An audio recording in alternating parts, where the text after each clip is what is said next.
Immortal X. Drama, fiction, comedy, mystery, and fantasy.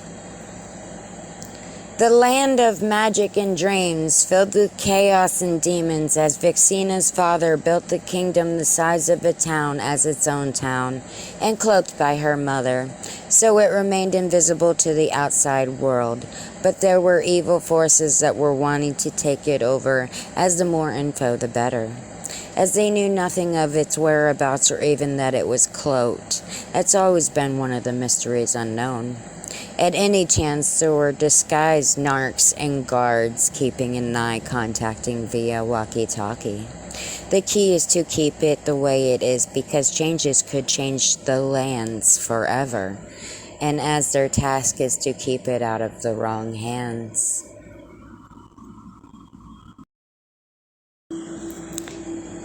Part 1, Chapter 1, Home. 29 years old and on the verge of her 30th, although everyone always says she doesn't look no possibly older than 24 to 26. But these are the benefits of taking care of yourself and putting your body first. She was 5 foot tall, long sleek waist length, auburn red hair with purple highlights. But she was always different from other kids growing up, as her eyes were bluish purple in a neon tinted mixed pigment. Looked awesome, yet some thought not so much. As speculations arose, but she hadn't found out for quite some time, as she started to meet her ride or dies throughout time. Her grandmother had passed and left her ranch, as she always told her it was a very special place. But she never got it or caught on to what she meant or what she was telling her. It was a 2-story, 4-bedroom log cabin exterior with brick and stone interior, as she only used the lower section of the house, as it sat on 12 acres of mysterious acreage. She didn't get that neither, but surely she would unravel so much as she got started. Who is Vixina? Learning who's who and what's what, she would find out about her past, or wouldn't she? Even more of who she was and what her journey had led her to do. One may never know. She has always been more intelligent by far than the majority of the people around her gave her credit for. But in any case, it was fun playing dumb due to her mindset. She just thought there was nothing to prove by coming out of the closet with her gifts. On the contrary, she assumed it would make it worse on her, with others coming to her for answers and or thinking she was psychotic and needed to be into mental institution. So she kept it to herself for her own sake. She unknowingly is, well, someone viable to the story. As she holds many mysteries she had saved from age 15, as she worked after school doing side jobs to save money. And eventually it would be just enough to manage for a while. She was very non-confrontational. She kept to herself, but she met a small group of people that would change her life forever, as she would uncover many stories and mysteries along her journey to find out who she is. She only has 3 neighbors, one being 500 feet away to the left, one 100 foot away to the right, and one 2 miles down the road. On her ranch was chickens, a rooster, 2 horses, and 2 geese, and 2 hens. Of course, there was a farmhand that went with the farm, and has been there since he was a young teen, yet a little cocky, ego-fed, unclear the exterior, shown as a hardball. There's a decent person in there somewhere. Skeeter, 35, 5'11", blonde, short feathered hair, with blue eyes and a green tint. Buff, but not stocky, and about 185. Always dressed country without the stereotypical hat and belt buckle, but sharp. It was the paperwork situation. To which he says he couldn't think of anything else he'd rather do. He was respectful and didn't stay in the main house. He had a log cabin about 50 feet to the right he stayed in, and has for almost 20 plus years now, and has been very comfortable that way. He had his own truck, a 2019 Toyota Tacoma Silver four-door. He kept it pretty clean most of the time and didn't seem to have any staring problems. Tank and Diesel. So she felt somewhat safe. They were standing there talking as they heard a loud truck start up as a guy was standing by it talking to another dude. As they turned and looked and asked who were they. He told her, trying not to look, replying, "That's Tank and Diesel. They're troublemakers, going around running havoc on this town." Tank is 5'11", blonde, short, feathered hair to his shoulders, buff and about 138 pounds, but all solid muscle, as also the case with Diesel, except he had short ear-length black hair, as they both had blue eyes. Diesel stood roughly 6 foot tall in height, but they're a whole new breed of man for sure, and both best friends. They both glanced over out of the corner of their eye. The bad boys, some called them, and others just called them God's little bastards. They lost their give-a-fucks a long ago, and have absolutely no filter but a morbid sense of humor and full of personality. Always known as the class clowns, always causing a scene, and almost everywhere they went. Shit talker. She continued to stand there, and as he told her and talked about some of the history on her land, but all he'd say was that, "Be careful, some of your land is poison," but would immediately change the subject, while staring at her down discreetly. Enough to where she didn't notice. She didn't know why and couldn't figure it out, but she kept finding herself glancing out of her peripheral vision over towards where they were talking periodically, off and on. She had no clue why.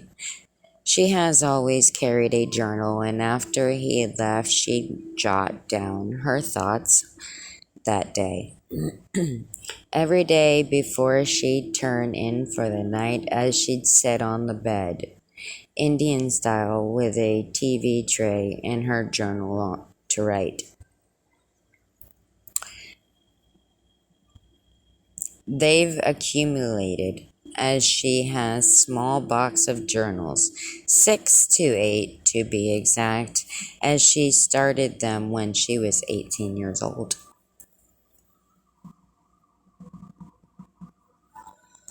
Strange events.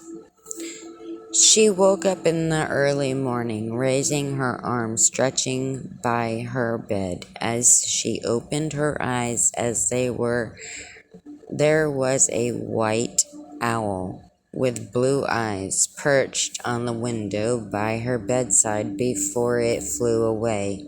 As you could see, a clear view of a crystal clear private lake. So a very pleasant view indeed. She slowly stumbled out to make a pot of coffee, take a shower, and do her hair and makeup after getting dressed. She is a tomboy born in the country, but she does like to wear her makeup because she's a very creative style person. But dresses in the country way. It's been that way ever since she could remember. But she dressed ghetto sometimes.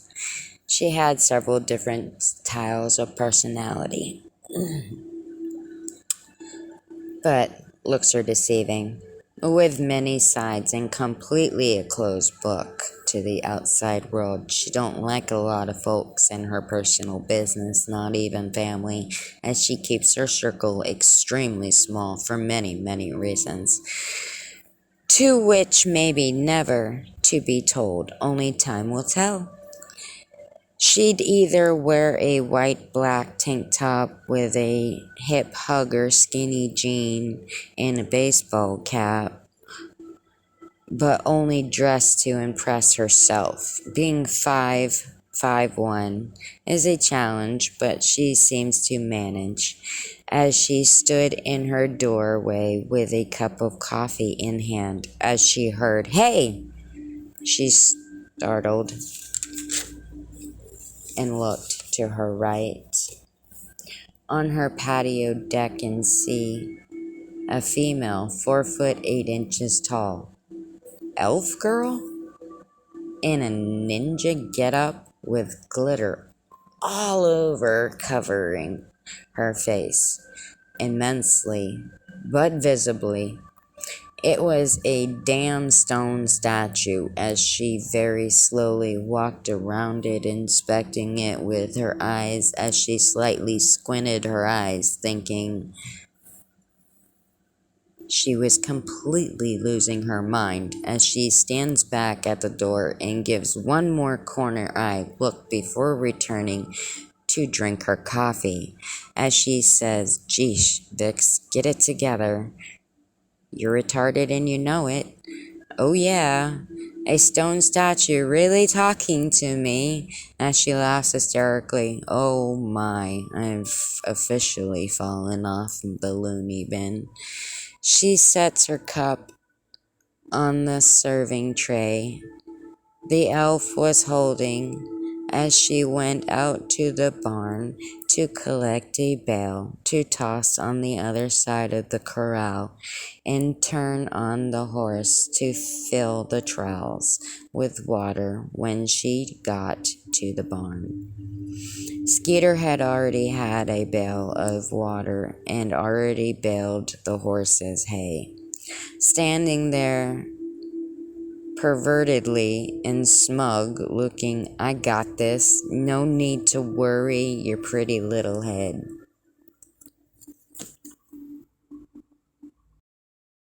Sass. She paused for a moment as she told him she had a name and didn't need his cute talk because he's not impressing anybody, and went back to her house and sat on her front porch, outlooking the pastures and the horse corral where they ran and gallivant around, as it was soothing to her to watch peacefully, at least before it gets interrupted. "Hey!" Walks up to the chair, stopped at the second, wiping off his hands with a rag and placing it in his back pocket. "What's up with the dude? That's not very ladylike."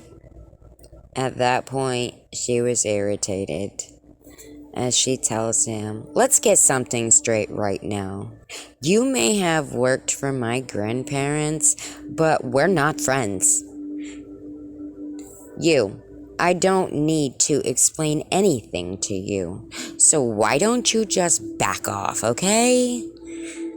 As he turned around and walked away, she had made best friends with one of her neighbors, whom lived 3 miles down the road to the left, Arkina, and feels very comfortable talking to her about almost anything at all, which is rare. What the fuck moment.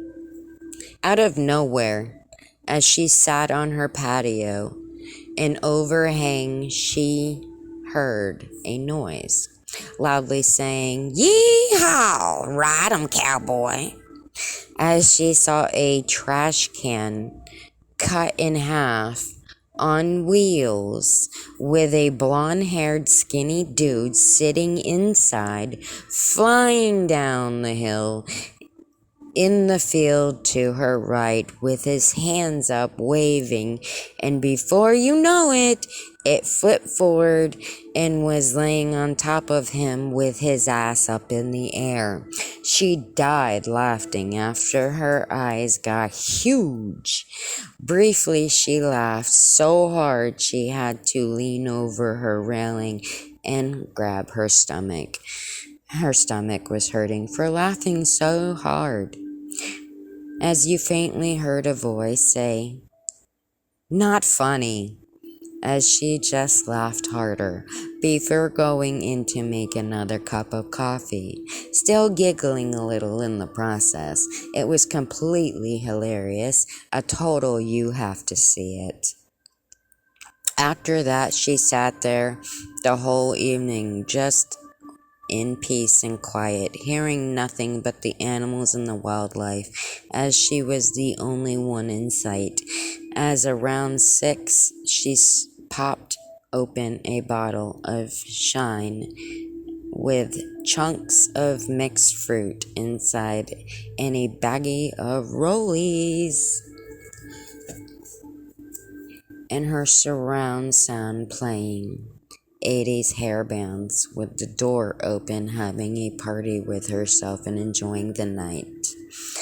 By the mid of the night, she wore a crop top sports-like top, black, with her normal jeans and leather lace-up thick goth-like solid-heeled boots to her knees. Chains hanging off of them, clearly glitter eyeshadow with black cat eyes, goth look with falsy lashes and plum lip stain.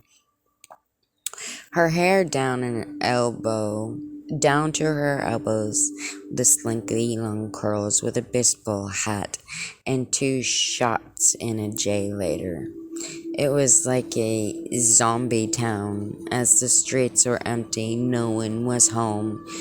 She even had a huge stone bonfire and folding tables with hot dogs, hamburgers, salads, coolers, and 3 to be exact, full coolers of ice and Bud Light with Fireball, mini liquor bottles, Jack and Jim. She had planned this for months, but been too busy getting settled. Used to her surroundings, of course, she didn't realize she wouldn't be alone, as they were all pulling into her driveway as Arkina called, and she was buzzed as she laughed and said, "Yeah, I don't care. Y'all can come over. I kinda got the munchies," and made all this food and these trays of liquor, jello shots, and 5 trays of stacked pop brownies. And she laughed hysterically. Oh, her house sat back from the road about 100 feet, so it was all grass, and trucks started parking on the lawn and dropping tailgates and started mingling and talking amongst one another, eating, drinking, laughing, acting dumb, as the guys do when they get together and drink. She just laughed, sitting on her picnic table 15 feet away from her bonfire with her cigs, J's, and her bottle in hand, watching, enjoying the night as her girlfriend sat next to her and joined her as she drank and sang along, joked around, and had a good time. At this point, the night is still young, only being about 7:30 p.m. As she was drinking and smoking, she noticed randomly that the stone elf was standing at the other end of the picnic table, as it startled her, and she fell off of the table top and on the grass, as Arcana fell on the ground, laughing her ass off, rolling on the ground, hysterical. Oh, you should have seen your face.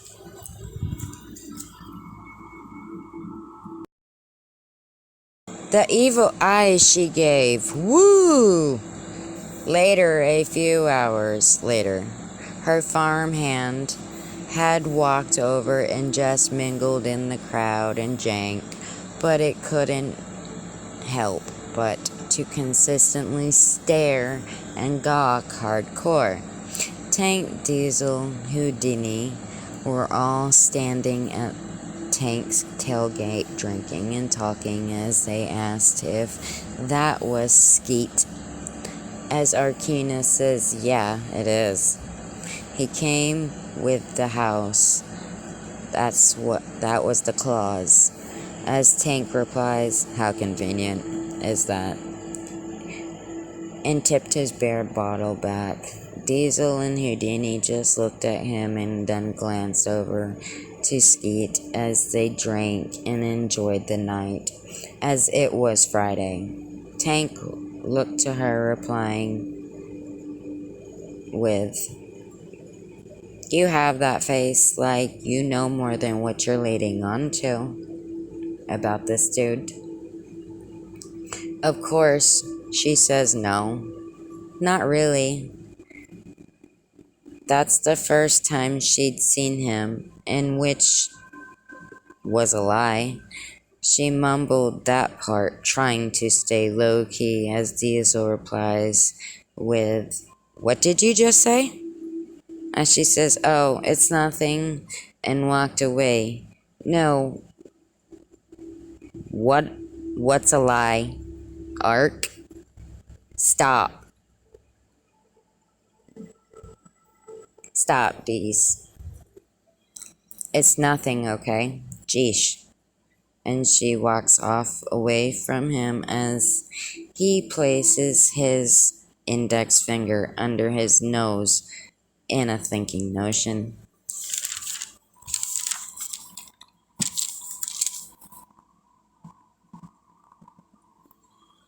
Secrets are bad. Hey, woman. Ha, how are you? Drunk. Vix replies with, you know it, bitch, it feels great. She replies with, okay, Captain Crunch, laughing hysterically. They both laugh as Vicina says, I love Captain Crunch. Oh, brownies. She laughs and says, yep, you're gonna have to be watched for sure. She insists she don't need a sitter. She's a big girl wearing her big girl panties. Vicina. Hey, psst, psst. Who that gorgeous dude right there? He pretty friggin' hot. She looks at her, smiles, raises her brows, looks at him, looks back at her, and laughs. And then Vicina laughed. So Arkina had told them she was new around these parts and hasn't been back since she was young. So she's trying to get everything managed and taken care of, and that she's 21. But that's all she gave as far as intel on Vicina. She just looked at her suspiciously, but I let it go on, but knew she was holding back as she left and went home. It's a mystery. Vicina's ghetto drunk ass and about 6 other girls were all drunk and dancing to 80s hair bands, drinking, smoking, and all laughing, having a blast. So was Ark, and she got hammered and slipped in front of Diesel, her 19-year-old brother. Hiccup. You do know that little motherfucker? I saw his motherfucking ass the other day. Over there? I don't know. arguing about the farms, and I am the clause, and I'm here to stay, baby. And she went to walk away, and he grabbed her arm as she jerked back, and she fell to the ground, and the truck and drove. I don't know. I'm kind of confused. Um, the truck showed up. Yeah, big smile on my face. I see. As Diesel. Oh, hi. How you doing? I need to go. Diesel pauses with a surprised look and says, that was tonight? Oh, was it? I didn't realize how time flies. Yup, she's wasted. He thinks as he walks away back to the truck with the others. I swear she's retarded. I swear she's retarded sometimes. And laughed, but did retain what she had said. She finally retired to her house for the second time and crashed out on her bed, on top of her sheets. Vix got so slaughtered. She had no idea how she got in her bed. Yes, dressed, of course.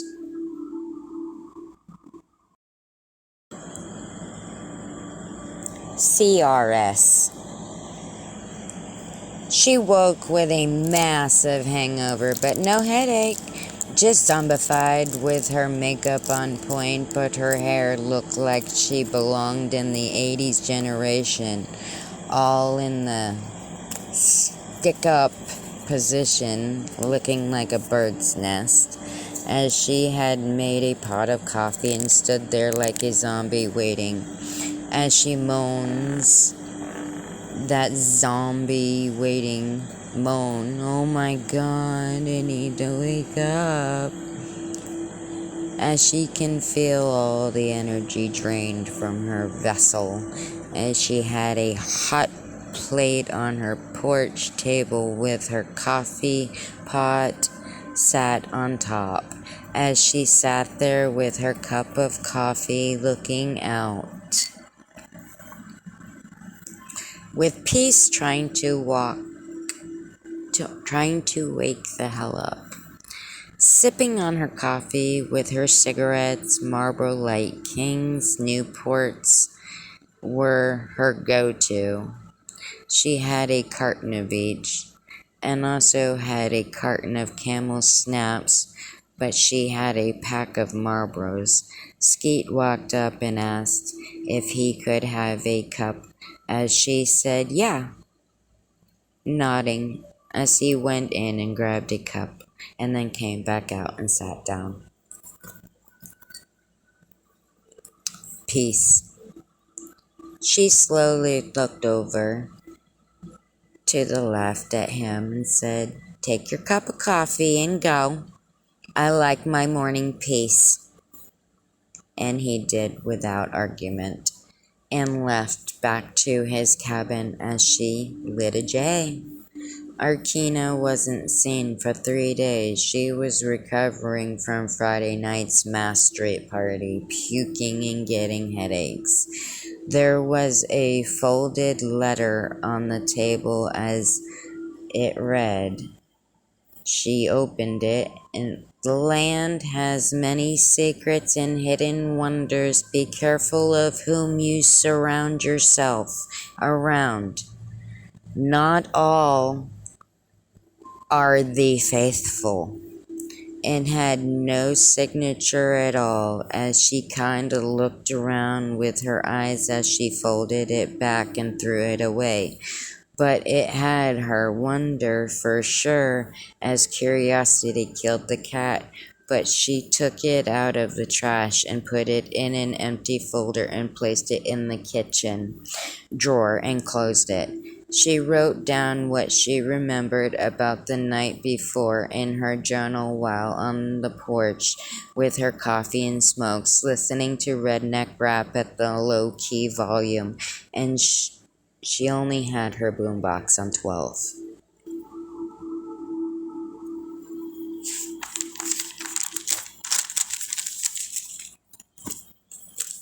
Investors, sell, sell, sell.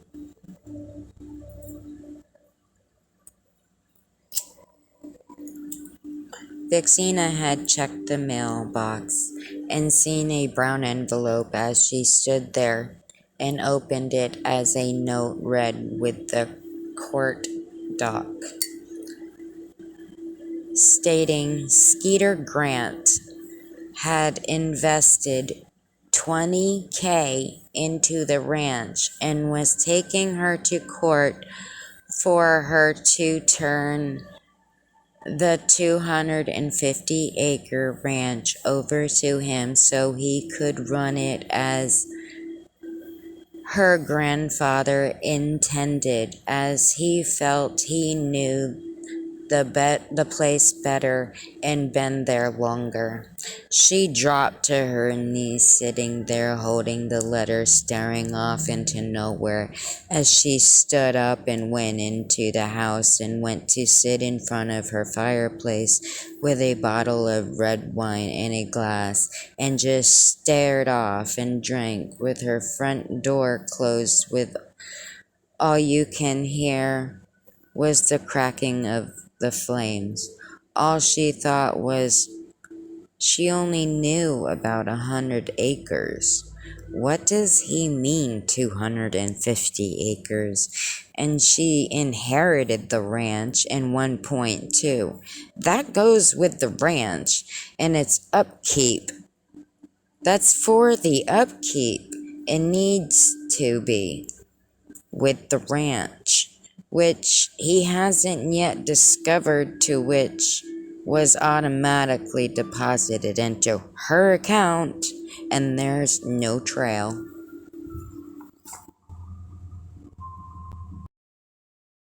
Asheville.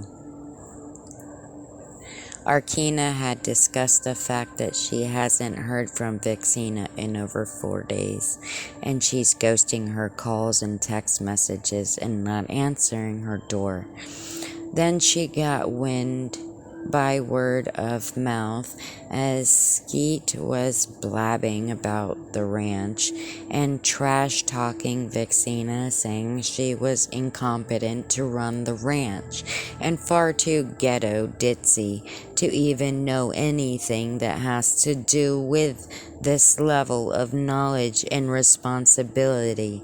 She's just a fucking tease who flaunts her body to get what she wants. But thankfully she's not got wind yet, luckily for her. Denny.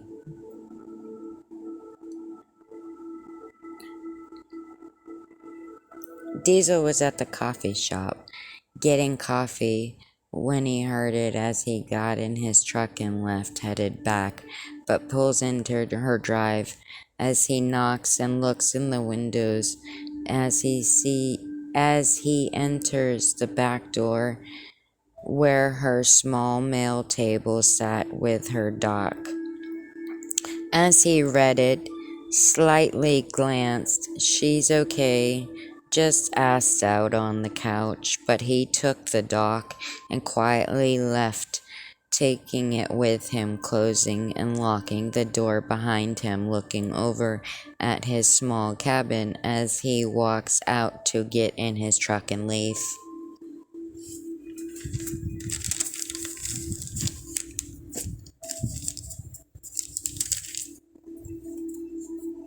Fist fight!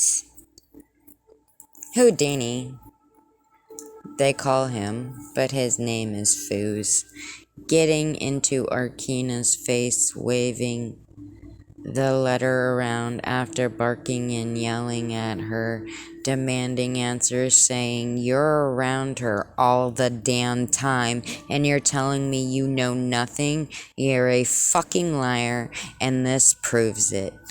As he stomps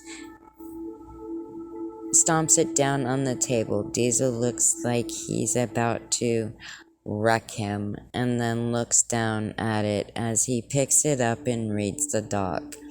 As he explained, how did you get this? How'd you retrieve it? As Tank replies with, you broke into her house? As he proceeded to say, guys were talking about it in the coffee shop, and told them what he overheard, and then looks at everyone's faces and explained it all. It explained it all.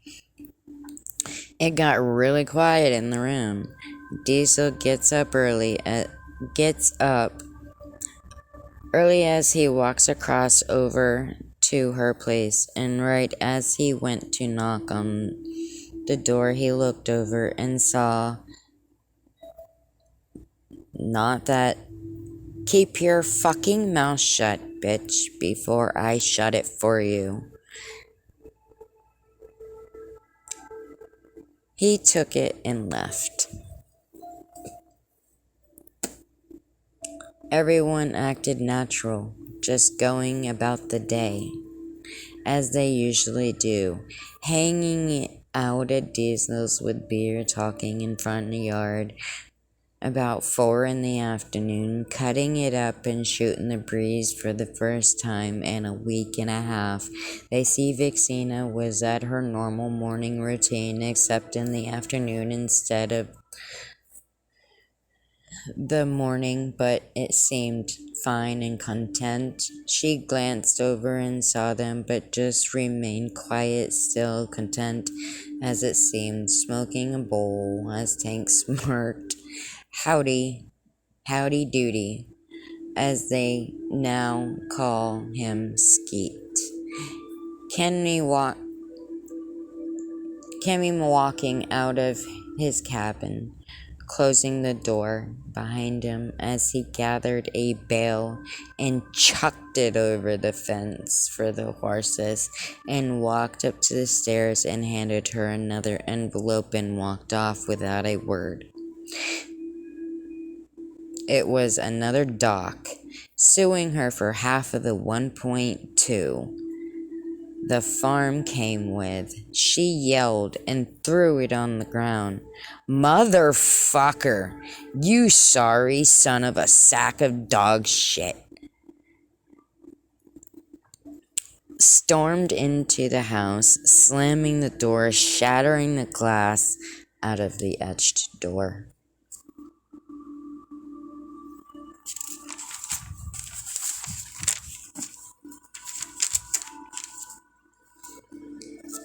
Taking her for everything.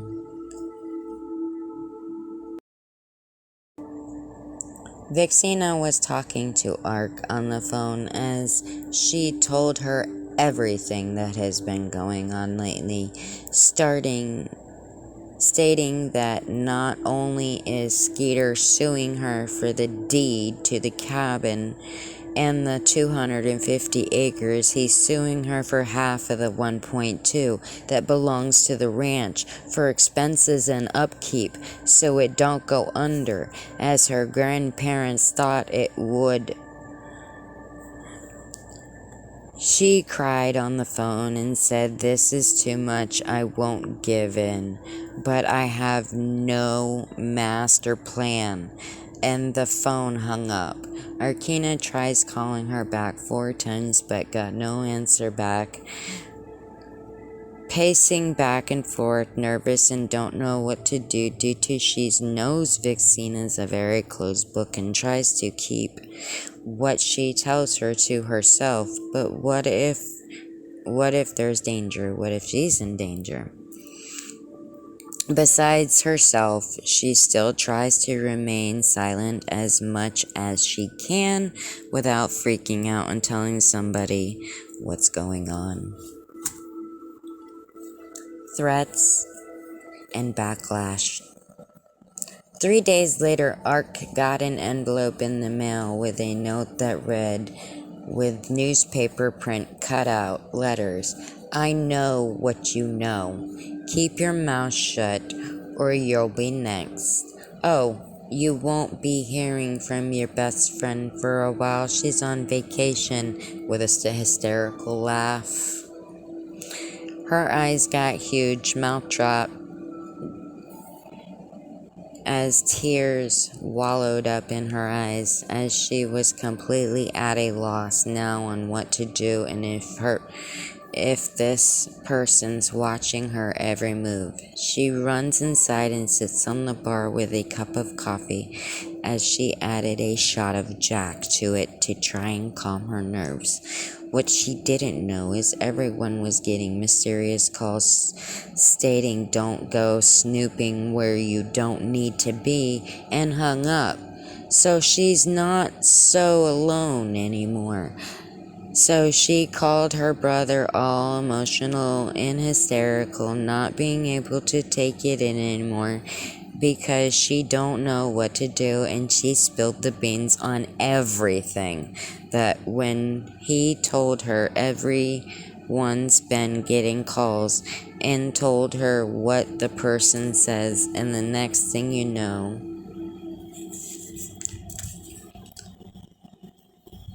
a pages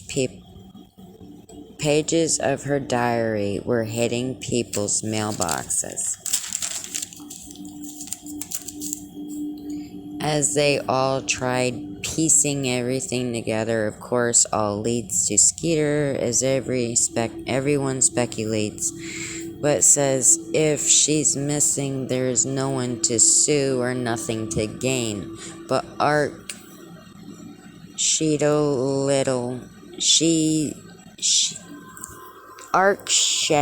little more light, stating Vixena has a life insurance policy for $2 million.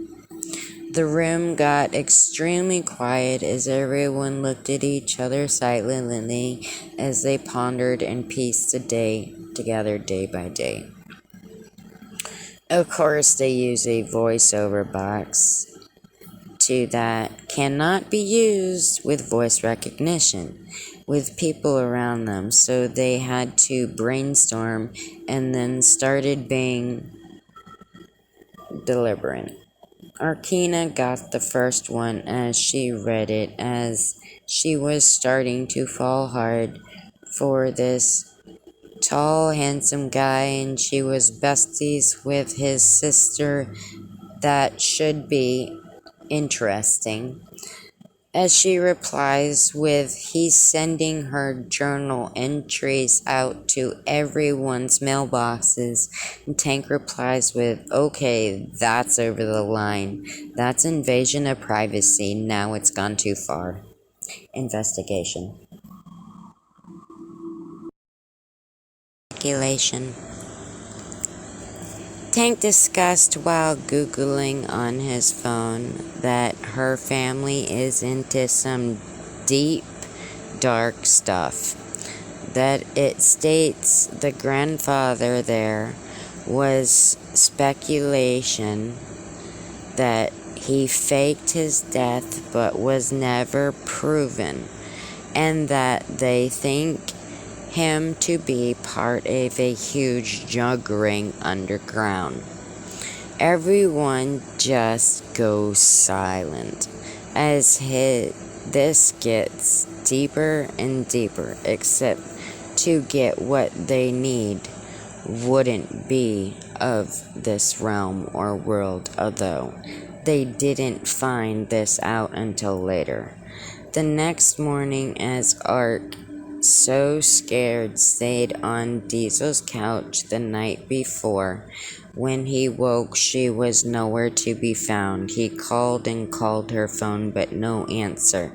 When he tried to pin her location, it would not go through. Either her phone was dead or off. Fuck! It was about to get real. He called around and no one seen her at all or heard from her, as everyone was getting suspicious. Foos replies with, We don't even know this girl, and she's turned our lives upside down since she came around these parts. Everyone just looked with a word, not a word spoken, and now Arkina is missing. Just fucking great.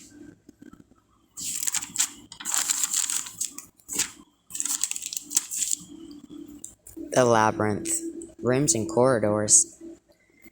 Vixena wakes, placing her hand on her head as her head starts to spin in blurred vision as she slowly opens her eyes, as everything in the huge room was blurry until her eyes finally focused a minute later, as she thought, what the hell and where the hell am I? It was a huge brick room with a metal door, no windows, a corner camera, and a small speaker. She looked down as she was free, but there were big chains mounted to the ground, one on each side of the foot of the single bed, and two mounted to the headboard of the bed as they clinked as she moved around. She'd noticed them as her eyes got huge and sat up on the bed with her back against the wall and knees up in front of her with her arms wrapped around her legs. Everyone was dressed in black, fitted jumpsuits, black helmets, all blacked out, black boots, black gloves, black glasses, black masks. She only seen two, as the front of the room was bars in the wall, concrete wall.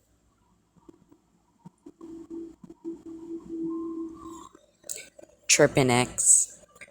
There was a door, steel, with a barred slider, metal window, small, yet a window that could be slid by either way, side to side.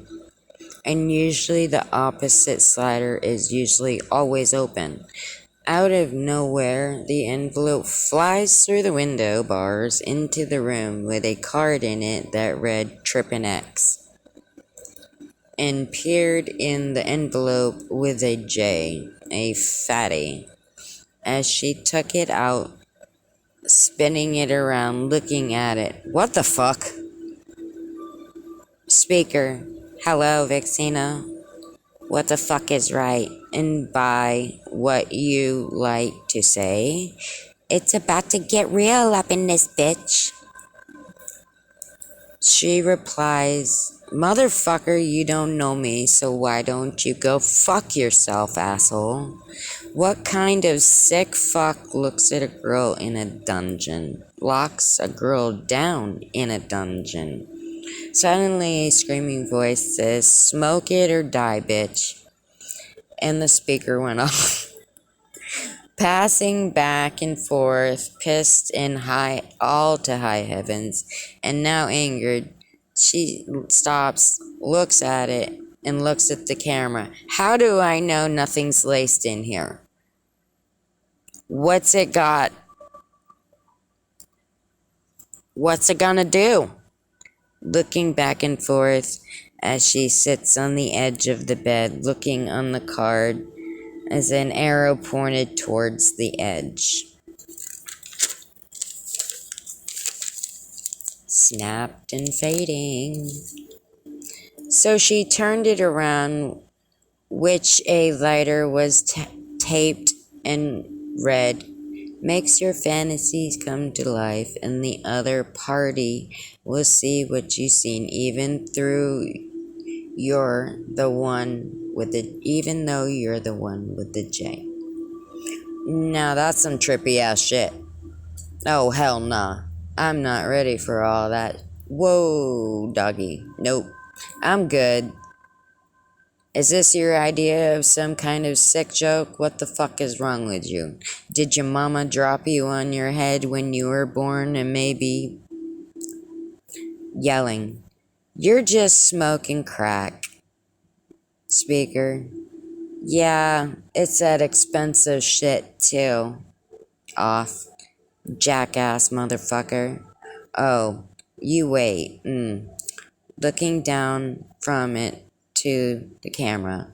Look, bitch, that will last for 24 hours and doesn't wear off till almost the end of the next day. And by the looks to me that you don't have a fucking choice, and it's not like you got anywhere you can go. Speaker off. You better not try anything. Swear to God, speaker. God don't exist here. That can't save you, bitch. Now smoke it already. Speaker off. Warehouse. What the fuck? Why am I chained up here? Hey, what's going on? Hello? A guy dressed all in black with black leather gloves, a black mask randomly punching him in the face. Where's Arkina? Maggot. Pacing back and forth, looking down and back at him again, hysterically laughing. That little nosy bitch couldn't keep her mouth shut. He sucker punched him in the face and rendered him unconscious fucking maggot fuck. 5 minutes later, when he comes conscious, as the man stood there with his arms crossed, just staring at him, motionless. Okay, first of all, it's not me. Before he can say anything else, 2 more blacked out dudes walked out, one standing on each side. I'm serious. Yeah, that's a pretty sweet piece ass. Knuckles cracking. Oh, I was thinking of the other one, but I didn't take them. His name is Vector Trembioni. Apparently, they went to school together, and he apparently assaulted her and bandaged and brutalated her pretty bad, but wasn't able to do the deeds, so he's back again to finish off the job of what he started.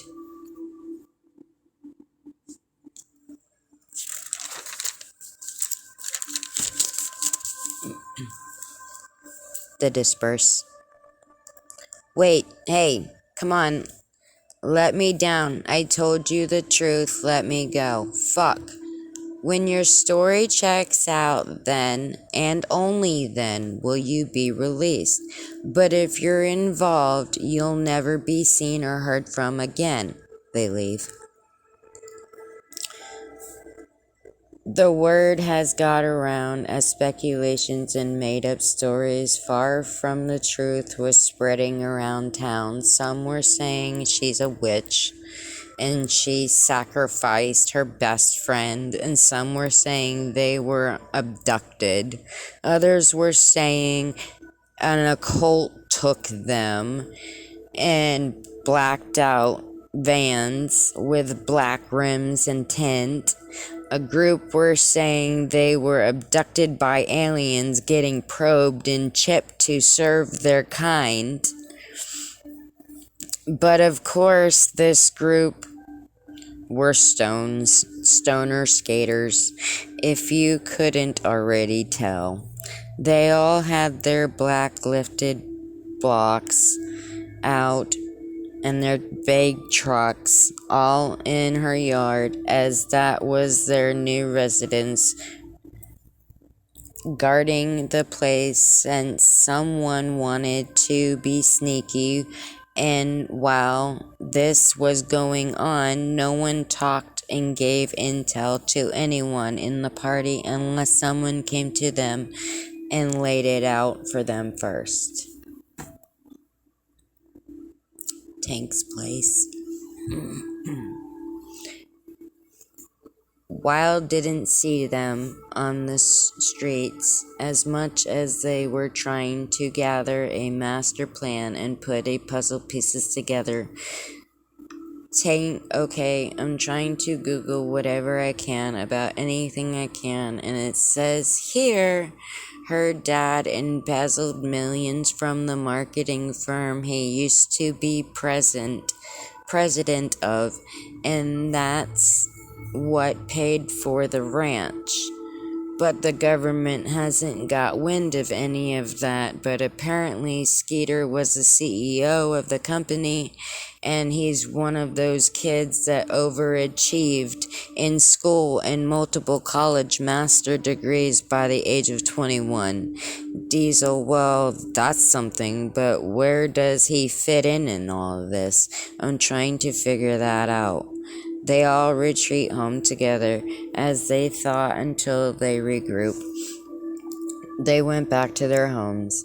A dark gray Toyota Tacoma pulled up in the driveway when one of the guys came out, followed by the others shortly behind. Hey, I'm Jasper, Vixina's older brother, and I came to help, and I heard on the streets. They stood there with their arms crossed, silent as Tank was doing something on his phone before putting it in his back pocket. Background check on Jasper. Okay, I'm checking and doing a background check on you right now. It's downloading files, so we will know exactly who you are momentarily, and then we will go from there. He leaves without another word spoken in his truck as they all go back inside the labyrinth. The labyrinth. She had fell asleep on the bed, exhausted from being so overwhelmed, as she woke to find a duffel by the bedside.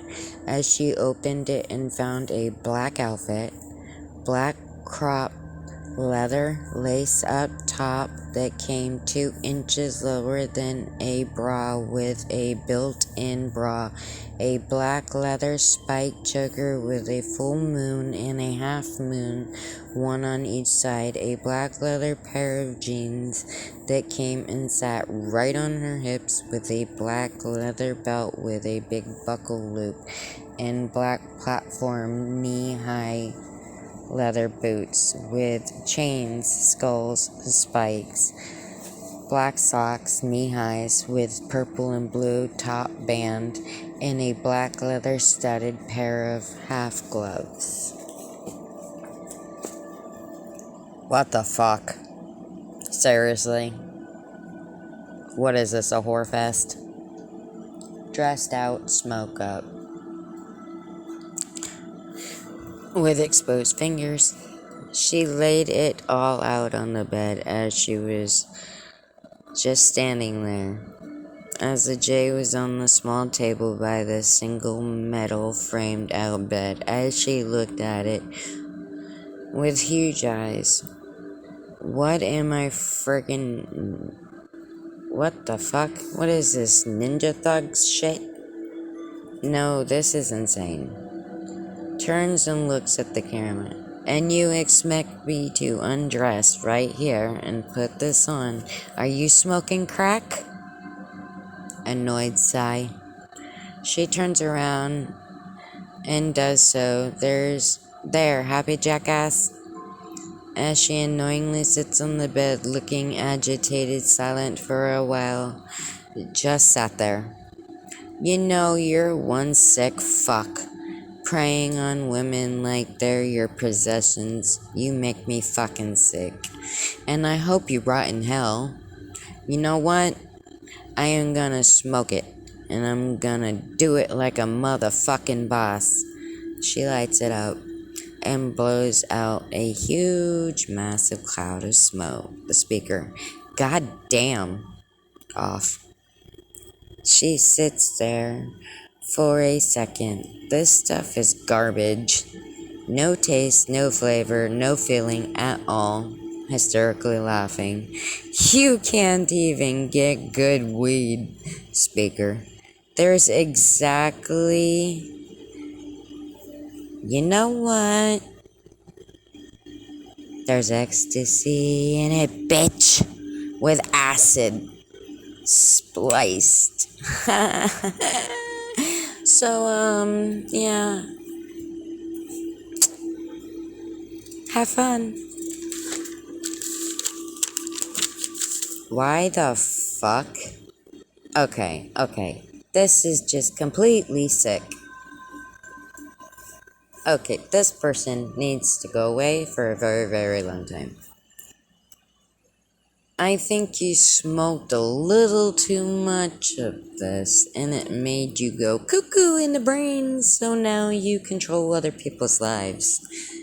And she hysterically laughs. Speaker, yeah, we'll see who's laughing here shortly. Speaker off. Oh, go fuck yourself. You're nothing but a pussy behind the screen. A little bitch who just can't get it up.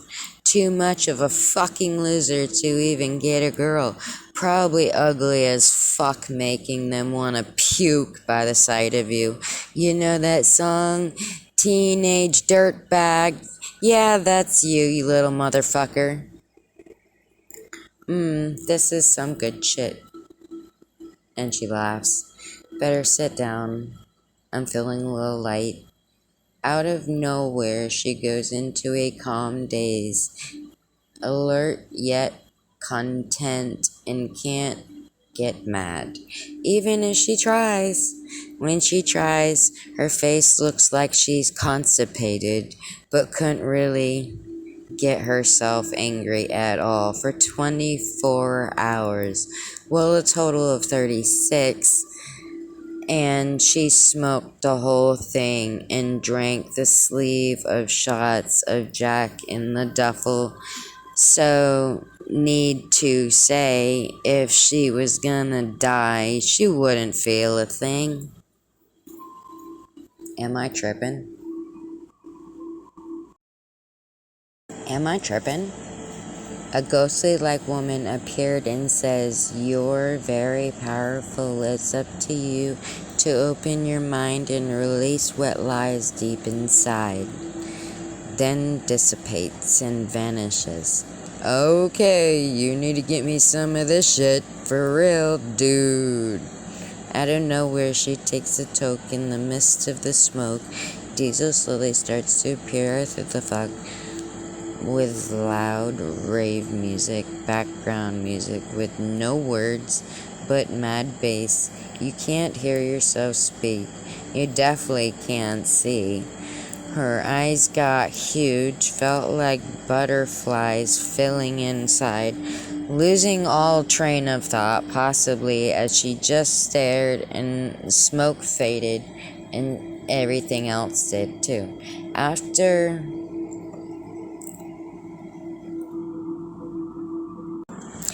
he walked up and looked, and then he just dissipated and faded.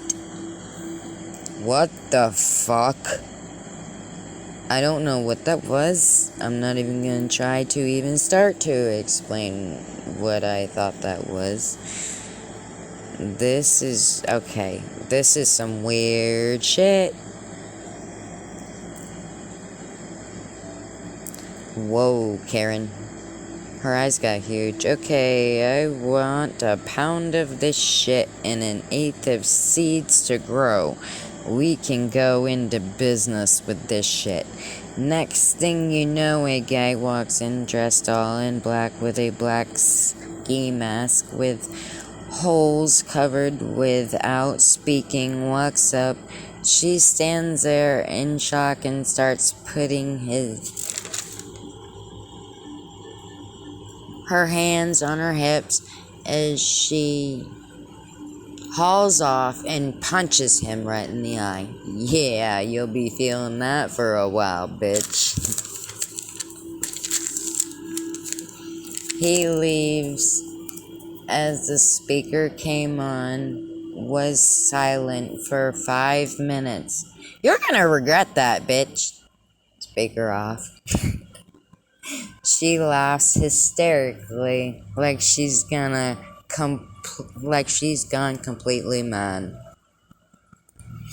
Dude, I've got energy. I'll fuck you up. Come on, faggot fuck pussy bitch. Who's gotta hide behind a fucking screen like a little fucking pathetic mama's boy. The door unlocks and opens, making the creaking metal sound as it slowly opens. She looks as she's still hitting away on that J. Look at what the cat drug in. The camera then the door. Speaker, they know where you are, but you'll never escape. Off. Oh, fuck your daddy in the ass. Over, motherfucker.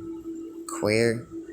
She slowly walks to the door, but it just a maze of rooms and corridors. She looks both ways at his all black masonry work, brick, stone walls, floors with lights mounted in the ceiling, small dim circular lights every 20 feet.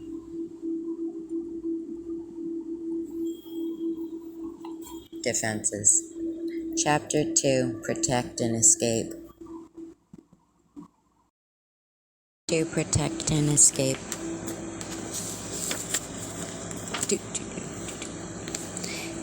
Inspecting and tripping. There was a camera at each end of every hallway, as every hallway would stretch for 50 feet with rooms on each side just like hers. But the shutters were closed, of course. There were benches in the halls to sit on, quiet as midnight, with dim lighting and would flicker every half hour. As she feels mass tingling throughout, her adrenaline was at an all-time high. She felt no pain, had more energy than she knew, creeping around every corner with the duffel in hand and the J in the other, as she put it out and put it in her zip leather pant leg pocket. After an hour, she comes to a huge room at the end of the left hall with a huge double door, and she slowly creeped in as it was completely stocked grow house. As she started plucking and filling the duffel bag, as she saw a steel pipe about a foot long, so she slowly grabbed it and put it in the bag, also keeping it, trying to find an exit somewhere. Somehow, as she also took the glass bowl.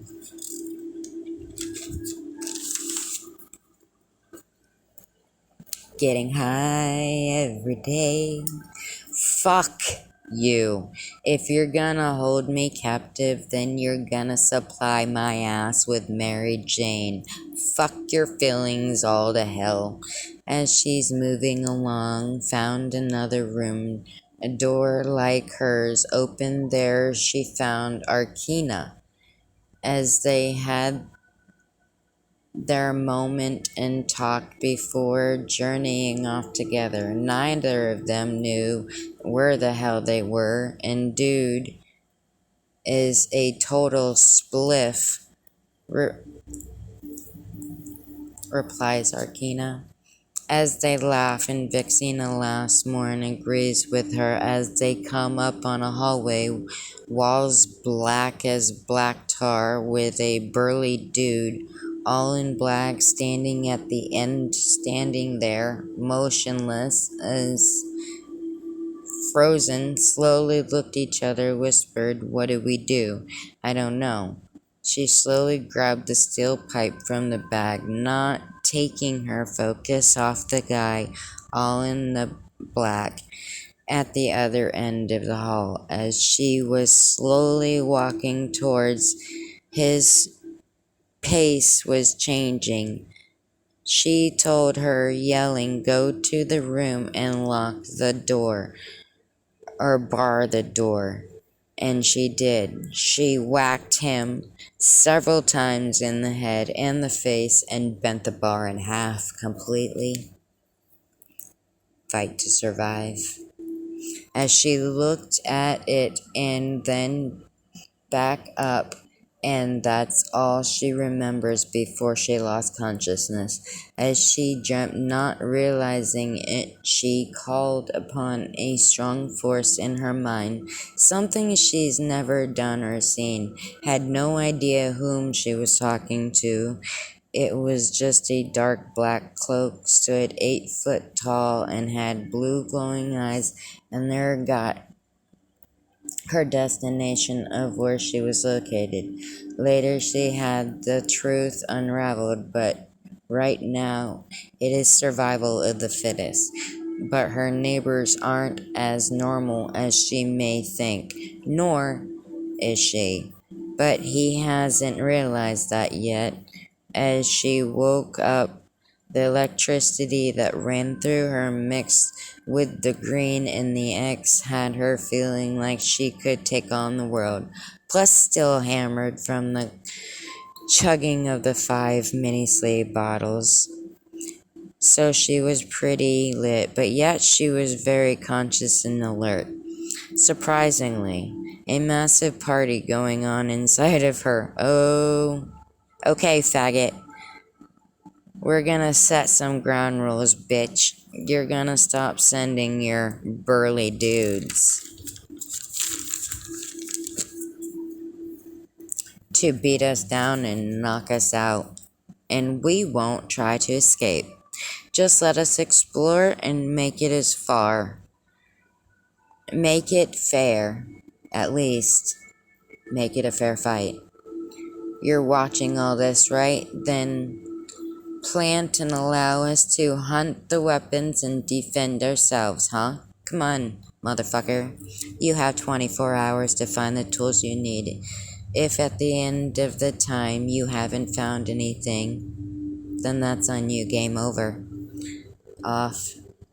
They look at each other without a word spoken.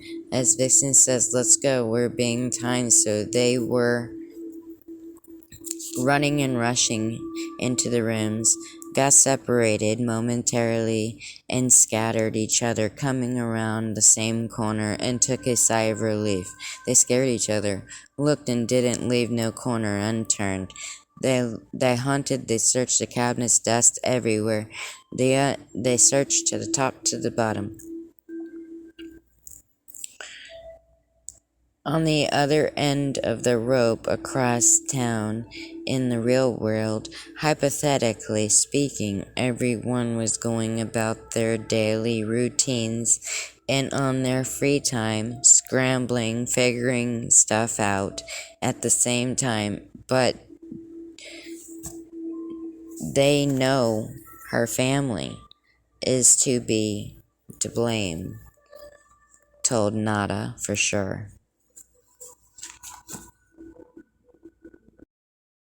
Reaper. Anyone close to or knows her family even due to they don't know who they can trust. Tank comes in saying he knows where they are. Everyone asked how he found out, but totally ghosted the question entirely. As he says he has work to do, but make yourselves available at all times, and he left. They all looked at each other, dunced and confused, but went with what he had said, even though they were mind-screwed. Everyone was talking to anyone who knew her in Arcana and or were close to them, as in friends, acquaintances, to see what they can uncover. They did, although proof Skeeter wasn't involved, that he got mad due to her was never compensated for any of his work through the years, but he wouldn't ever hurt her, so that was marked off of the list. But he was helping them gather intel and that or their disappearance, and throughout all the madness the guys installed as surveillance all over the property and inside and in and out of the house, and one of them had it on a monitor.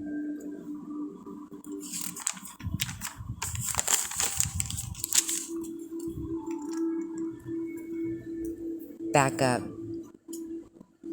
He stood up behind Vix as Arcana's eyes got big, as Vix knew she was just swing back as hard as she could with the bad and hard a crack sound of the bat hitting as it split his head open before he picked her up over his head and held her there, and Arkina passed out where she stood when these four guys, all dressed in black, came down the hall, and two behind and two in front. One of them hauled off and punched him in the face, and another caught her as well as she fell. Another picked Arkina as Vixina had passed out for an hour straight. Home sweet home. She awoke in her bed, and Arkina had alert for a while as she filled them all in and was finishing up as Vixina was walking out of her room. Deliriously, as Tank said that Diesel will be staying here for a while to watch over things, and the guys filled the girls in that they were now roomies, so get used to it, and said that there was cameras everywhere. Roomies and changes. They were fine with that whole deal, especially with all that went down, but she couldn't get that image out of her mind of the trail, but put it aside for at a later time. They also filled the girls in of everything on their end from when they found out in Ina's face when they got to the journal entries, but never said what each one said. But her eyes got huge and really quiet. Diesel glanced over out of the corner of his eye and slightly smirked. She held her head down or looking around as if they were out on the patio, the front patio. The dude sat on the railings, Tank, Diesel, Fuse, Skeeter, Arkina, Vix, in chairs up against the house, all talking and just relieved they're back where they belong. Back with the family, real family.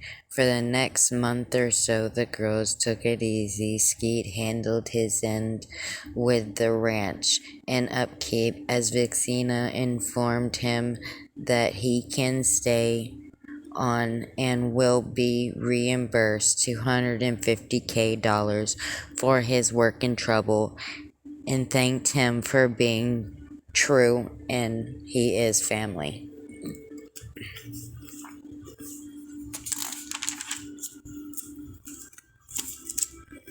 Appreciation is good.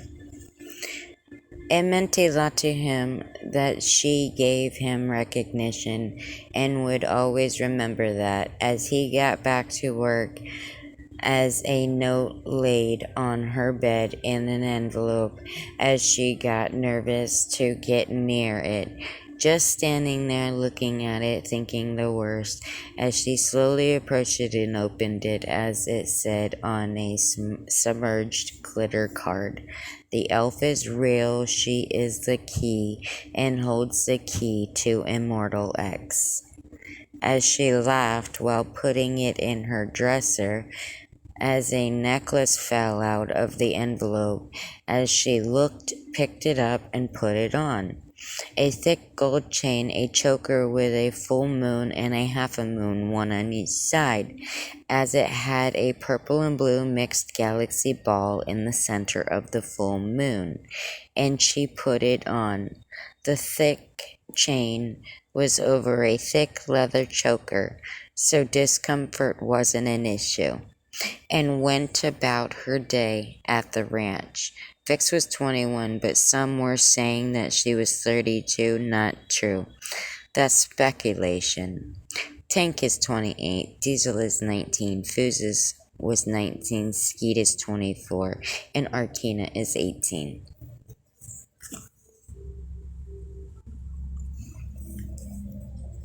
Comatose and breathe.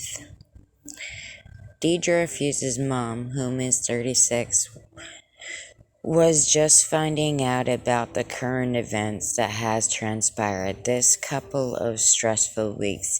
Everyone was all back to normal and back to their normal lives as they knew it, as it was before all this, except the girls would obviously need time to heal mentally, which is a given. Although Skeet was now silently looking at Vixena in a whole nother light, seeing her differently than he was before, but he did in his due diligence. He did his job as used to minded his own business. But he noticed but just let it go. Enough has happened these past 2 weeks. It's no time to fret.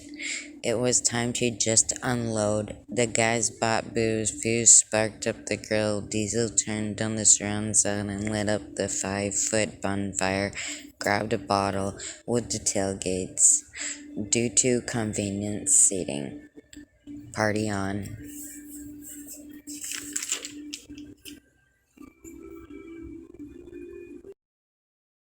Party on. Deidre was inside doing the salads with a bottle in hand, as everyone did. The girls were all sitting around the bonfire on the chairs, talking, laughing, drinking, smoking.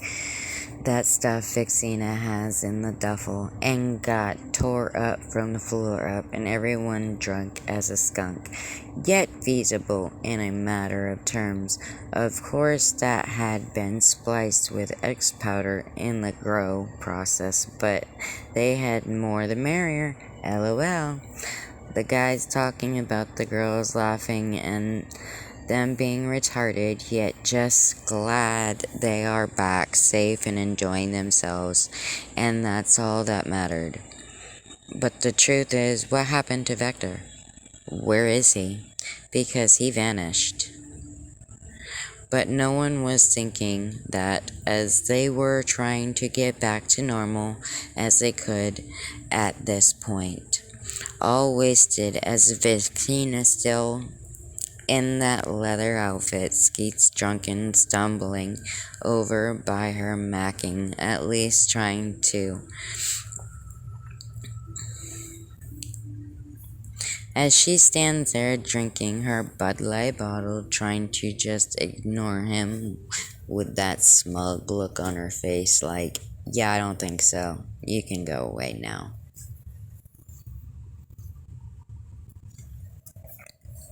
Persistence. Just trying to clear and reset her mindset. All night off and on. But for the most part, she was able to just tune him out for an hour or so until he'd wait until she was hammered to try. And this time he'd try groping, and this is when she'd slap him and tell him quietly to stop, and he did, stunned and turned on due to her slapping him, as he thought, ow, kinky, walking away, and she said, go fuck yourself, as due to his expressions. She was so hammered, she laughed. At this point, she notices she caught Diesel's eyes, which made her slightly smirk, as she'd remember that until her stomach turned and then she puked everywhere. As she sat on her deck stairs for the remainder of the night before she turned in to go to sleep. He bullshitted beforehand with her for a while as they talked for a while. So I see you got a Slater here. A Slater. She laughed. He kinda looks like one. No, a secret admirer. No, don't think so. Vix replies, yeah, he's trying to get with me all night, but I know how to stand my ground.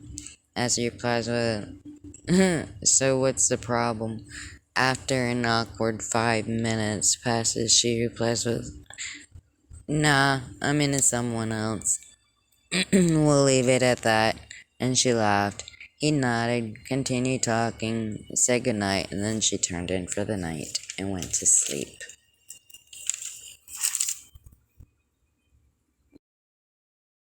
Mystery.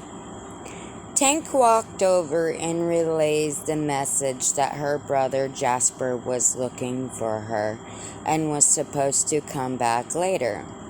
As soon as he said that, she puked as he found that odd and went back over to the porch with Fuse and Diesel with that dumbfounded look as they just looked at him as he said, and all he said was, "Keep an eye on that Jasper dude.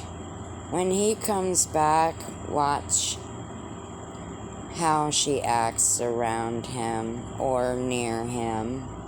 And he left it at that and continued drinking like nothing was out of place. And he did just that. Tank watched her very closely the whole night, and he was the only one keeping a close eye on her. Some good one or two, not so much. By the mid of the night, she was tired, and she was tore up from the floor up, chilling with the chicks, listening to the 80s hair bands on the surround sound with the door open. So when she went in to lay down to go back to sleep, she found out that she wasn't tired, so she got back up and joined back in. Drunken and watching. The more tore up the two girls got, the closer they were watched. Everyone has feelings, but a couple are not so genuine. Arkina was falling secretly for Tank, but of course kept it to herself for months.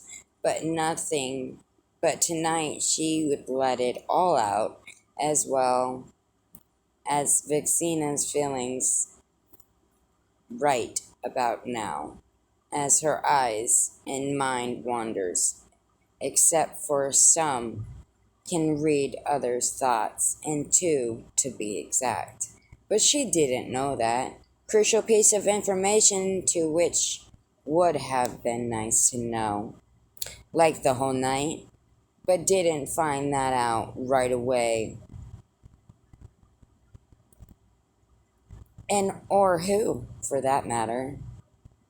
But she knew how she felt inside, and not at all sexually, but visually.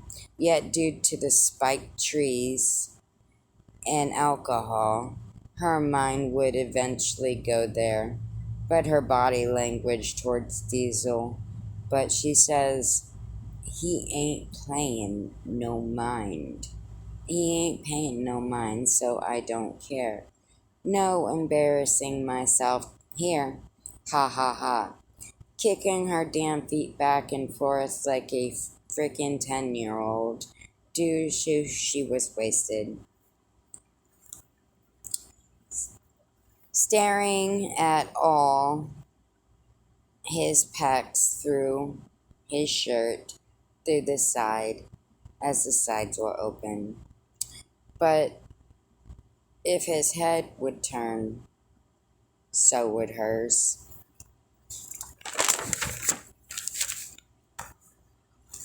Newbies! There was word of new tenants moving in right smack dab in the middle of and between Vix and Ark's houses, giving them each 100 feet on both sides. Of course, their properties were all fenced,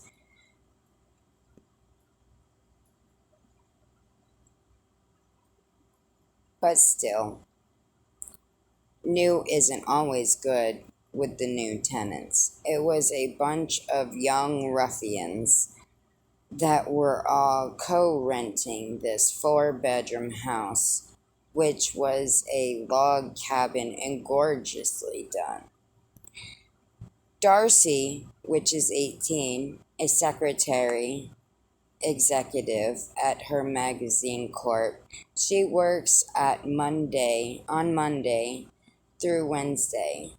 and works from home Thursday and Friday. She's snooty and thinks she's God's gift to men, and yeah, visually, yeah, she's stacked and thin with an ass, but her ego, oh wow. Savannah and Colleen are both twins and 19. They're models. Bailey is Darcy's sister at 20, and the two guys Colleen's bro. Mark is 19 and Trevor is 16. Trevor is senior at high school, and Mark is master mechanic. So he says a week had went by in the process of them moving in, and for the most part, it was pretty quiet and normal. Well, their kind of normal is general. A bunch of guys were chilling at Fooz's while he was chilling with a few of his buds as they were getting pretty loud and just cutting it up, listening to music by the porch. They were all in separate gathering of people, little groups, talking as they were ended up being 6 to 8 people who showed up, joined in, and everything was cool until someone pointed out Jasper as they all looked up across the way. Where's Vix and Ark? We're sitting on Vixina's tailgate of her slightly lifted blacked out Ford, as they were not drinking today, but they were smoking and laughing. But when she saw him walk up, and all expression left her face entirely as she turned white as a ghost. In that very second, Arkina noticed it right away, as she just went quiet while they talked. Of course, she was indeed safe, but it was momentarily silent and awkward, and a very awkward silence. Double trouble. Trouble. Hey sis, long time no see. I tried calling, but it had said your number had been changed. What? No warm welcome? No. Hey bro, how did you find me? She says, as he replies with, It's not that hard. I've known where you were at for a while, but you know, I was giving you your space. Well, I have nothing to talk to you about. You can leave now. Oh, but we do, Jasper replies as he looks up and looks around, saying, See, little sis, we have something in common, and we will continue this conversation at another time. Meanwhile, I'm gonna enjoy myself, as he smiles and raised his beer bottle while walking away. She turned and looked to Arkina, saying, He's not as bad as what he went through, but in general, that guy's bad news all the way around. As they talked and smoked, and she caught her off guard randomly. He caught her off guard randomly. Intense. So I've seen you looking all night, but you never say anything. When are you gonna talk to him? She replies with, Are you crazy? Bonkers? Gone completely mad. Ha ha ha ha ha. I don't feel like pissing myself or freezing up right now. Hold the phone as she looks at Arkina and pauses. Ark, through the process of all we were going through, When we were trying to escape, I saw your face when the black masked guys came around the corner, as if you knew before we both passed out. Wake up. It's right there. Shh. What? Will you be quiet? What are you doing? Oh, my bad. I'm just a little belligerent and woo, hi. She was flirting and scanning his vessel as the night went by, and he noticed as he stood there arguing with his friend, while the men were talking, and she smiled. Ooh, girl, as Vix replied, oh, shut the fuck up. Would ya ask? Jeez. They both laughed as Vic spit her beer out of her mouth as they laughed harder.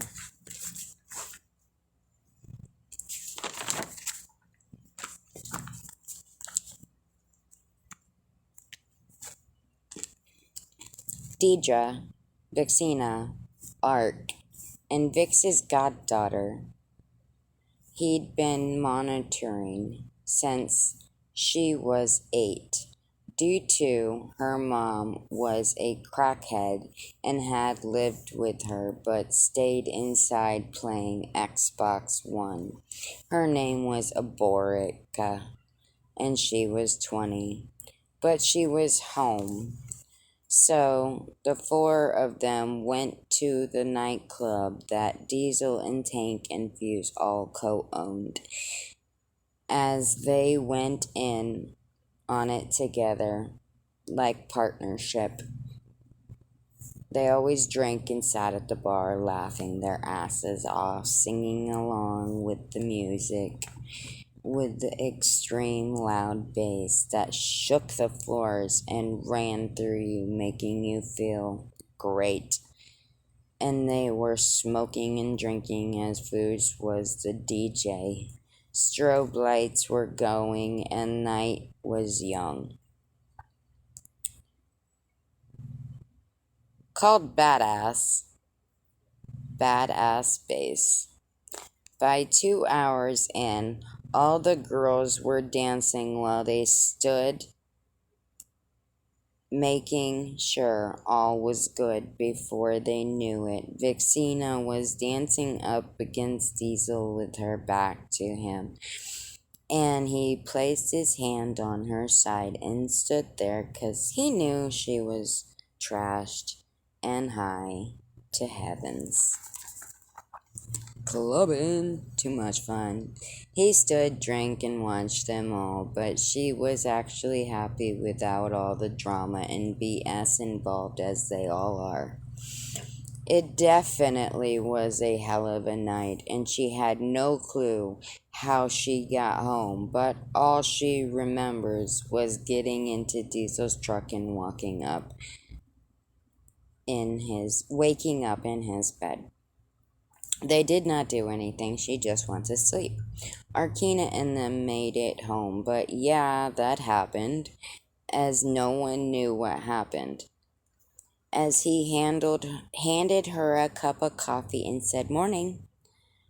As she looked around as he'd said, "Yeah, it was quite a night," she smiled. They sat in the kitchen at the kitchen table and talked before he drove her home an hour later and left. Of course, Arkina would have something to say, seeing her bro dropping her off and leaving, knowing the night they had. As she looked at her, saying, "Well, walking into her house, don't even start. Don't say it. Just don't. I see your face." As she went in the room and went into her master bathroom and showered, got changed, made fresh coffee, and they talked on the patio for hours. As she said, she didn't do anything. She just passed out because she was overexerted from all the events that night.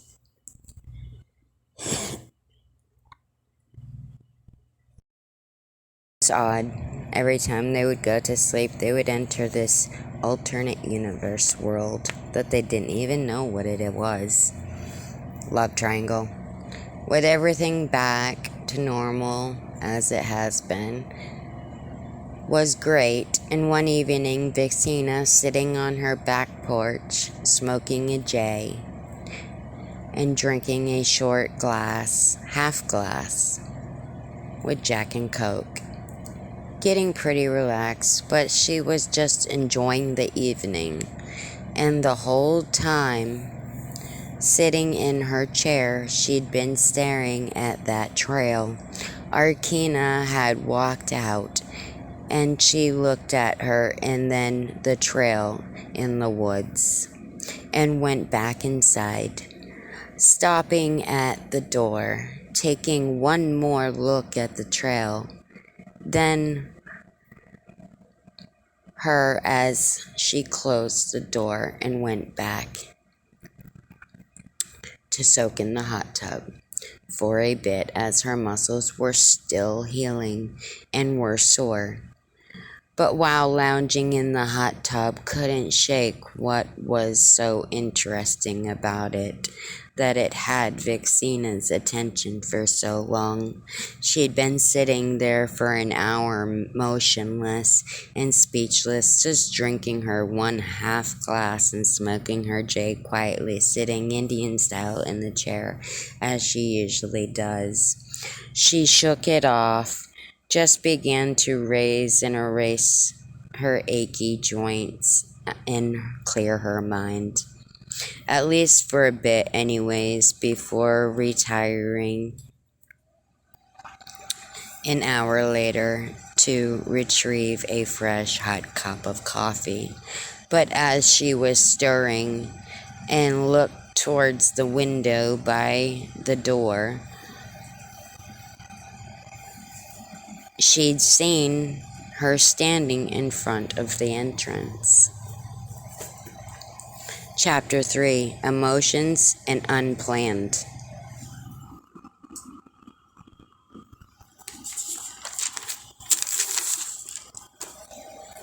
Mystery trail of the trail, as that struck her odd enough as she put the spoon down, sipping, and walked up to the porch, just watching her. And there she goes, Ark thought to herself, exploring her property. Well, if she don't return in an hour, I suppose I'll go looking for her. This should be fun, as she says out loud to herself as she sits there and drinks her coffee. But when she went to set her cup on the coffee table, she saw her half-smoked J. Oh, well, you don't mind if I do, especially if I have to go looking for Miss Mystery Pants over yonder. Ha ha ha ha ha. A half hour had went by, and she was feeling pretty energetic and curious, like an energetic kid wanting to explore, as she stands and says, "Well, we're leaving Kansas, Toto." "Oh, that's right," scratching her head. "I don't have a Toto. I'm gonna have to get me one of those." As she walks off to find out what Vixina's been up to all this time. As she walked, her cell rang, and she answered it and stopped momentarily. "Hey, asshole!" "What do you mean?" "What do you mean, what do I mean?" "I'm playing Alice in Wonderland, walking down the trail behind her place as she walked in almost an hour ago and hasn't come back out. Searching for your girlfriend." Oh, she's not. "So, y'all are just friends with benefits then? Okay then, if that's how you roll. Look, I don't got time to play Princess Tea Party with you right now. I have to look for your piece of ass." Click. Men, I swear. as she yells out her name and only hears birds and trees swaying in the breeze.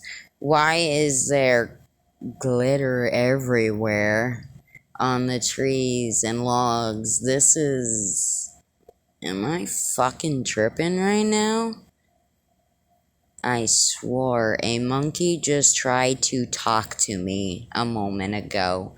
I'm definitely tripping. Did I really talk to my brother, or was that a trip too? As a soft, faint whisper of a woman's voice blows across within the fog on the trail. This forest opens your mind and heart. What the fuck? As she looked around, as she sees Tank standing in the mist, but when she closed her eyes and reopened them, he was gone. Whoa, this is some good shit. Damn. Yeah.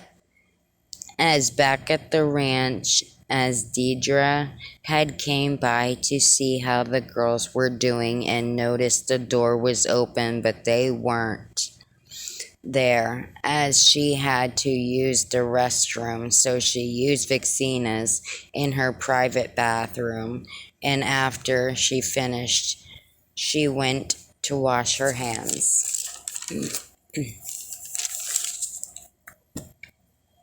She saw something that made her eyes huge as she grabbed it and put it in her purse and left the house in a hurry. Meanwhile, back on the trail, the fog started picking up and getting thicker the further she walked, until it all dissipated away and vanished as she came to a clearing with a huge 48 by 48 lake. Clear in view, the water clear as crystal, and the most beautiful blue water you have ever seen. As she walked out with another J in hand, lit, stoking on it, while her eyes huge as ever, standing at the lake, looking next to her, 10 feet away to the left. You're a fucking unicorn. Acts erratic. Unicorns don't exist. Oh my god. I am so tripping right now. As she turned and looked again, and it was gone. What the fuck, dude? As she looked and scanned the area, she'd seen nothing. So she says, screw this, I'm going home. Fuck her. All to tell him. Fuck her all to hell. I'm out of here. For sure. But as she retreated from the trail, Vixina was sitting in her chair as she was. At this point, Arkina was for sure she was going completely mad, as her bro looked sitting next to Vix, looking at Ark like she had a few screws loose.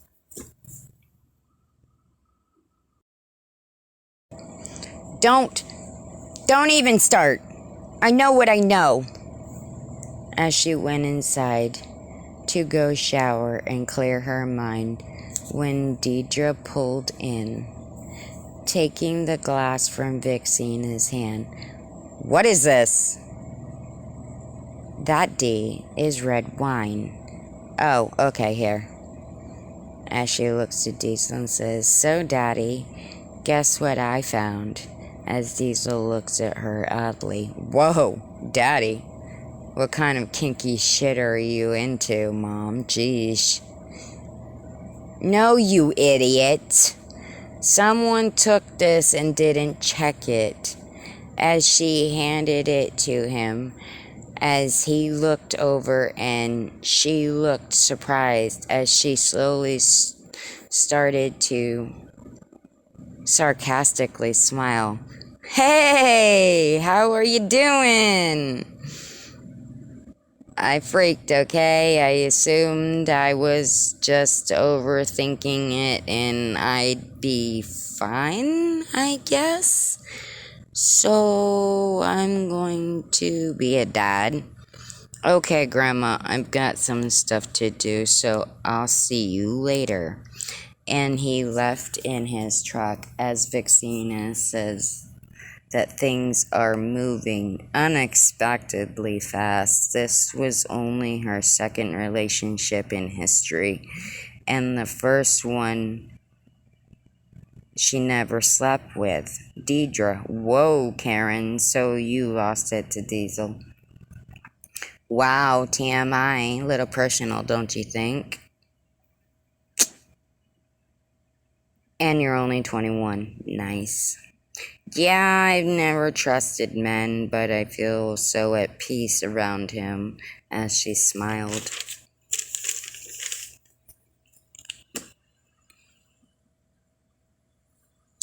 A couple months later, family barbecue at Vixina's. They were sitting down on the end of the dock with their feet dangling as they talked as she asked him, "So, do you regret where you're at right now? It seems that we weren't even a thing. It was just like a one night thing." He looks and took a brief pause before saying, shocked, but never regretted, and smiled, "No, I don't." They talked for a while before joining the others. Of course, she was the only one not drinking or smoking, but she didn't need that to have a good time. She was just enjoying the afternoon with people around and friends joined. Everyone swimming, drinking, smoking, and doing their routines except for her, which was fine. It did not bother her one bit. She was just laughing and having fun, taking selfies, doing TikToks. It was a pretty long day, and everyone was exhausted by midnight as everyone retreated and all went back and turned in for the night to recuperate for working morning, as they all had to get up early. Darius Ryder.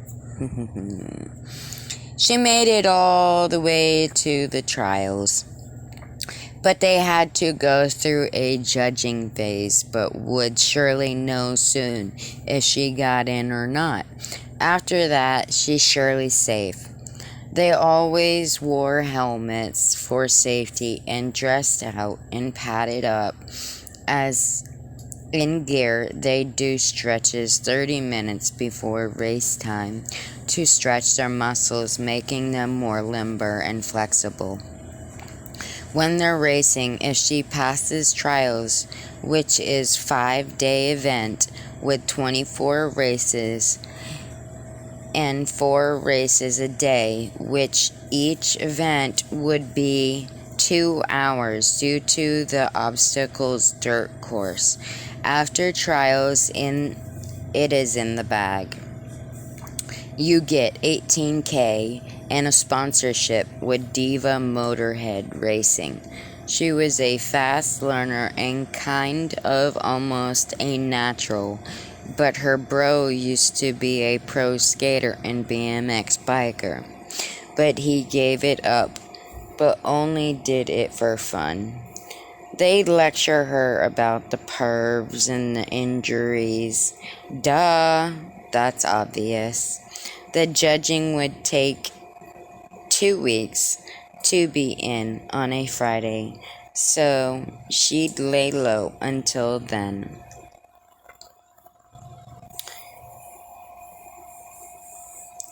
As Arkina was standing in her yard, she heard a loud woohoo as she saw a fast shopping cart flying down the hill with Fuse inside, waving his arms around like a damn chimpanzee. as when he got close to the bottom, all you hear is, "Oh shit!" and a crash, as you hear and see a bunch of green trash cans fly in the air, as she died laughing. It was hilarious because they blacktopped the road last week, and yeah, he didn't calculate that part, and he was flying in the shopping cart. Her house cam caught it all, and that was the best part. He came walking up the hill and walked over to talk to Arkina, as he had a used condom and a banana on his head, as she laughed harder, as he shook his head and they fell off, as he screamed like a girl and ran away. She went inside, showered, getting ready to turn in for the night, as it's been a pretty productive week, and they were overdue for the arrival of the weekend.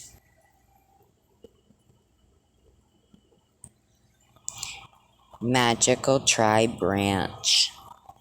Vixena was having a couple glasses of wine, looking at the elf statue, thinking that phrase, "she holds the key." She holds the key. What the hell does that even mean? She made it all the way up to trials.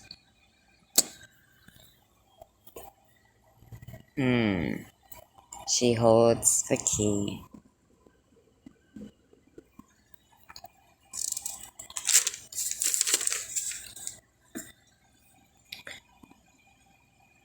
Hannah Lee! And she was staring and observing the statue with her eyes very closely, but it was just a stone, gorgeous, exotic looking 4'8" tall elf with long curly blonde hair with blue highlights made also of stone. He was just holding a clear crystal ball with a drawer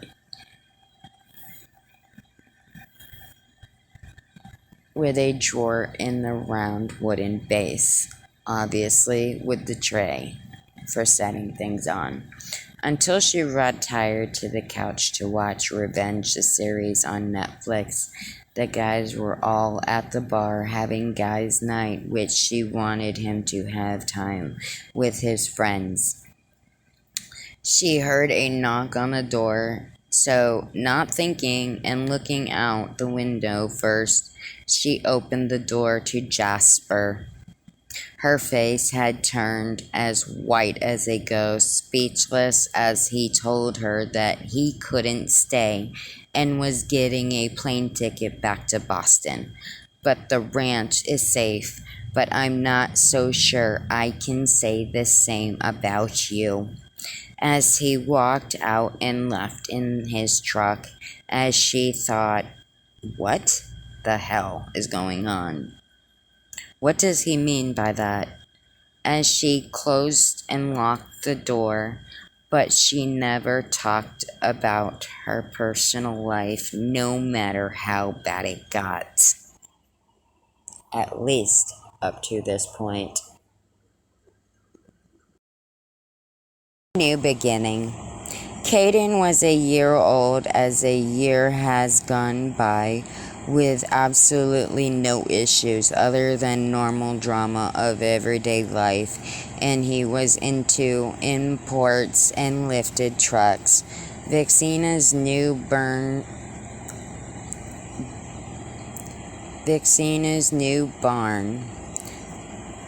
place was now the loft in her horse's barn, due to she didn't want that near or around Caden. So her new burn place was in the barn. At all, as she wanted him to be raised right, but he was obsessed with Suicide Squad, the movie, and all the Fast and Furious movies, Gone in 60 Seconds, Triple X, Tokyo Drift, and such. He wanted to race ATVs, but start his own track in business when he gets bigger. His dad laughs, of course, to which he would remember that as they were fishing at the backyard lake, which was about half the size of a huge lake, as it only stretched a mile each way. They would throw them back, but it was short-lived as he had stuff he had to go do. So they had to walk back. They did as Caden handed him his pole and ran into the back porch, climbing up on the 4 stairs, and stood there for a second before going inside and getting in the bath for bed.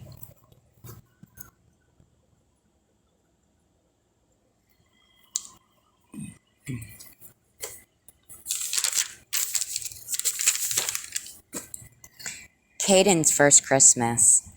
Vixena stated she didn't want everyone going overboard with Caden, that he needed age-appropriate stuff, as the adults weren't even age-appropriate. But of course, that would shortly go out the window, as the first one to show was a huge cardboard box sitting at the door. Well, at the bottom of the porch stairs, as Diesel said it had Caden's name on it. And he ran over and ripped it open, and it was a lifted Ford F-350 Power Wheel, as he jumped in it and took off. Woo! As they looked at each other with coffee in hands and not a word spoken. As they raised their coffee cups to their mouths and drank, they sat on the porch while he drove that thing for hours.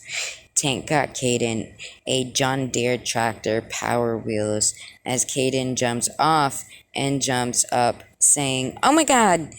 so dramatically with his hands on his head, yelling, "Are you flippin' kidding me? I think I'ma pass out."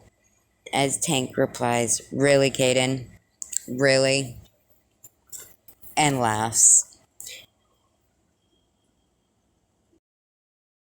Caden's loving it, as everyone laughs at him and his expressions. Zoanna got him a flat pull behind trailer and a 50cc ATV, both black and neon green to match each other, as Diesel puts his hands on his head and says, "Oh boy, this should be fun," and laughed, as she says, "Oh, all electronics, all power stuff, that's a lot to charge." Tilly got him a whole new wardrobe and 3 pairs of new shoes. Vix and Diesel got him building blocks, Legos, remote control trucks, and a small skateboard and a BMX bike. Deidre got him a comb set, a hair gel set, and a Nintendo Switch. So he had a very productive day, as Foos yells out of nowhere from the top of Vixena's 8-foot-tall roof, "Hey, watch this!" as he jumps off, aiming for the snow with his arms held out, and runs and jumps, but instead of landing in the snow, he smack dab hit a big tree face first, sliding down, breaking every branch on the way down with his face crotch, as with every tree branch made noises. As everyone died rolling laughing, as Caden says and points, "Look, Dad, Uncle Foos is George of the Jungle," and everyone laughed harder. When he stood up, he had a tree limb hanging out of his back of his shorts, coming out of his band, with leaves still on it, and some in his hair. His hair was nested, and shirt had ears. His shirt had ears in it as they took a pic and laughed. As he replied, "Hey, look, guys, I'm a forest monster, rawr," and then laughed hysterically. He told him he was retarded and that they thought he hit his head too hard in the fall. All the guys had plans to go to a seminar about business, and the topic is running a nightclub, so they were going. It was 600 a person, but they leave with a leather back club planner of 600 pages for owners and a 14 branch new business series tablet bag case and all the accessories and 2 white surveillance infrared cameras, plus room and board and food was included as it was in Colorado and they lived in Alaska, so they wouldn't be gone for more than 3 to 4 days. But Fuse stayed back to keep an eye on things while they were gone. Everyone was having a block barbecue at Tank's in the front yard with the whole 9 yards. The bonfire, the coolers, the booze, the trees, the loud music, the blaring of the loudspeakers in his window of his surround sound. Foos was on the grill duty, while everyone was minding and still showing up and parking, dropping tailgates all over the yard on the whole left side, parked randomly in the field. The guys over at Tank's truck while he flashes on his underglow lights and head and tail lights, strobes while his stereo was hitting to Roll It Red Lipstick by Speed Gang and redneck rap like The Lax, Bubba Sparks, Mini Thing, Jaga Boys, etc. And Upchurch as well. They were all standing there talking, and the girls were around Vixina's truck bullshitting and gossiping about Deidre took Caden for the high. Gossiping, saying Deidre took Caden for the night, so they could get a break to unwind and enjoy the day with people.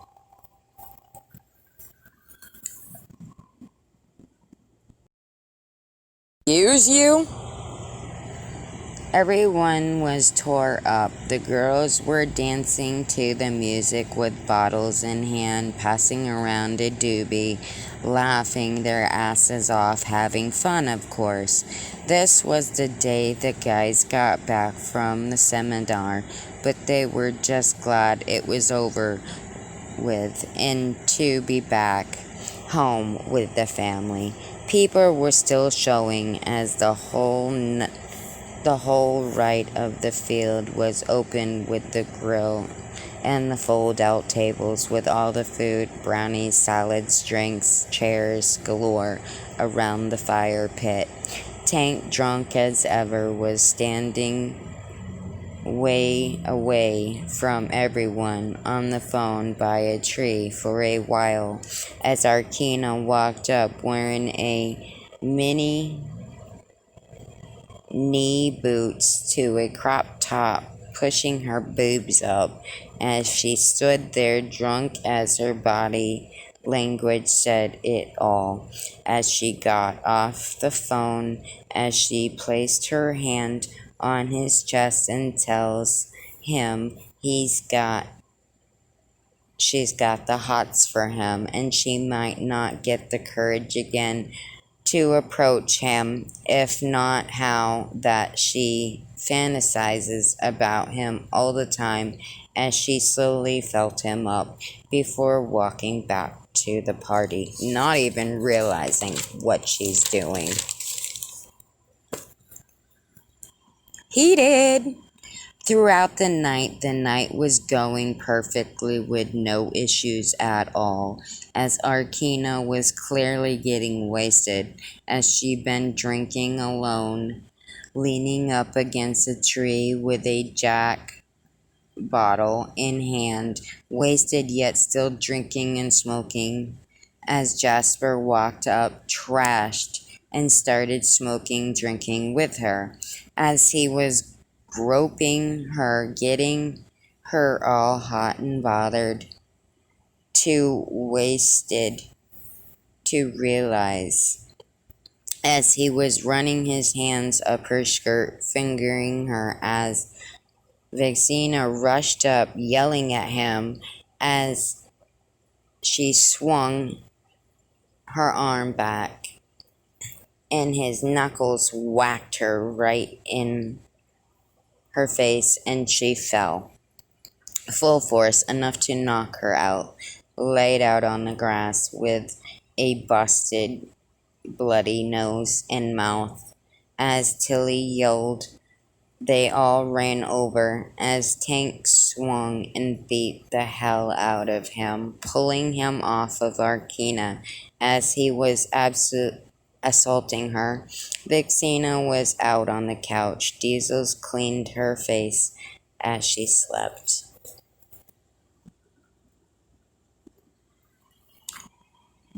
Drunk and stupid.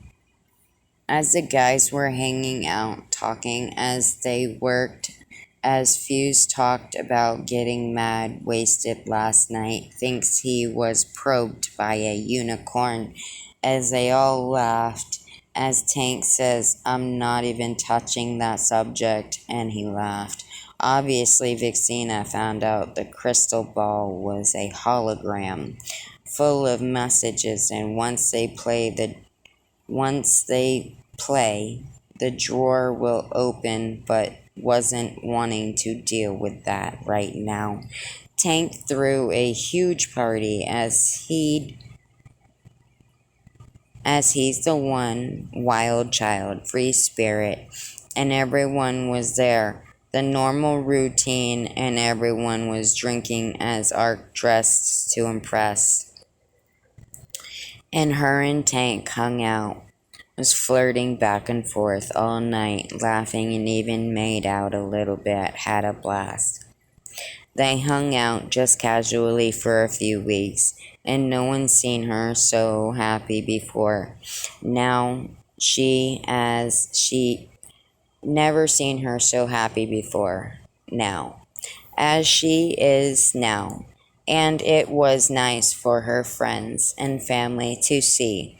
She has always been a bubbly person, but she's twice that, being silly and funny at times, off and on throughout time, and always made Tank smile and laugh. A month of heaven, unofficially.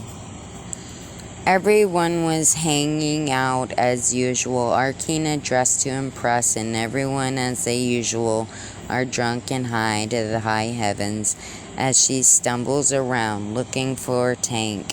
As she stepped halfway, as she seen across the barn and saw Darcy groping his package as she blew him right there with her back facing Arkina, as he looked up and saw her standing there 50 feet away, as he watched her turn around and walk away, as he puts his head down and brushed his hair back with his fingers.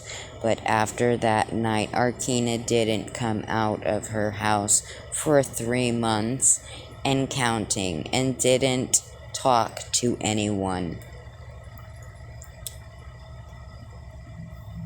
but just wanted to be left alone.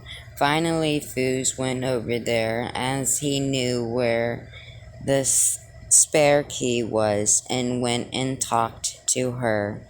He'd said he'd been more than happy to be there, but was in love with someone else, but he brought her spirits up a little bit. Darcy, peace out.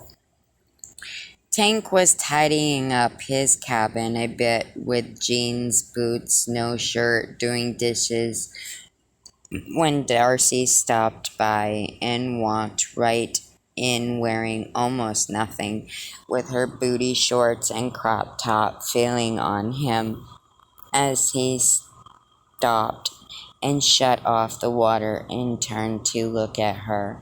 Okay. Hey, no, stop. First of all, you don't just welcome yourself and walk into my house. Secondly, you blew me, I didn't blow you, and I was clearly drunk off my ass, but that meant nothing, and you did that.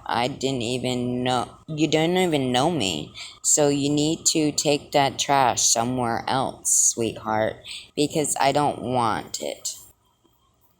I don't want what's easy to have. Her face said it all. Lost for words, she left to never been seen or heard from again. Of course, Arkina didn't answer the door when he finally did come by a couple different times. Wanted to, but didn't. She just showered and went to bed for the night. As she sat on her bed and watched her TV all night with popcorn until she fell asleep. When she woke in the AM, she was buried in popcorn all over her face and her body.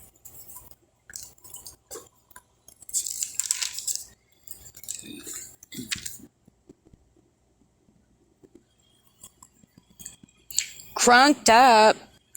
After being cooped up in her house for as long as she found an ounce of rolled J's and 3 bottles of alcohol, Jack Jim vodka, and she partied, blaring her surround sound, and she couldn't hear anything else as she was drinking, smoking, and dancing her ass off, singing along.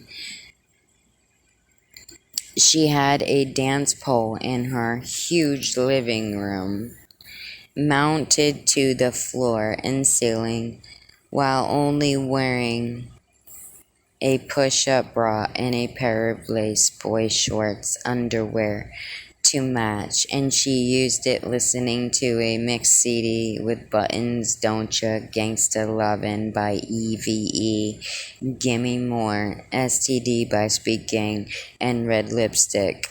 Red Light Special, Drop That Kitty Down Low, Side to Side, I Don't Wanna Miss a Thing, and Tootsie Roll. She owned it as he walked in shortly after she started, but she had her lights off and her club lights on, and so smashed. Saw him and just started dancing, grinding on and up against him as he just stood there and watched, interested with his thinking face, and that ended up to be a wild night.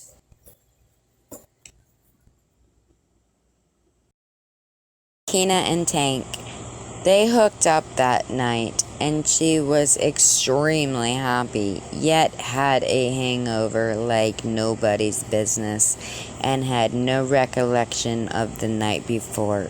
But as he stayed over, he filled her in the morning. So that happened. As everyone was going about their business and everything was well and dandy as always, a big group of guys got together and went down to the Devil's Valley, a huge mudding area everyone goes to party and make out, with a massive obstacle and mounted mud course that stretched for 4 to 8 miles with nasty mud, not meant for most trucks, but the gazebo area with a picnic tables were about 100 to 150 feet away from the mudding parking area for the ones that just tailgate it in there. mother were there.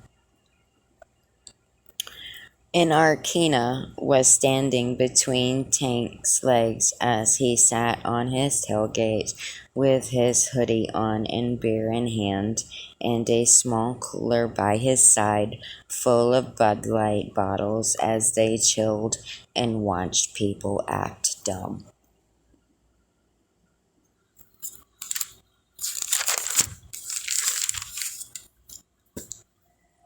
The Odd Bunch. They were definitely that 70s show type of family in a lot of ways, as they were all unhinged, dysfunctional, but handled business when business needed to be handled. There wasn't a dull moment that passed by.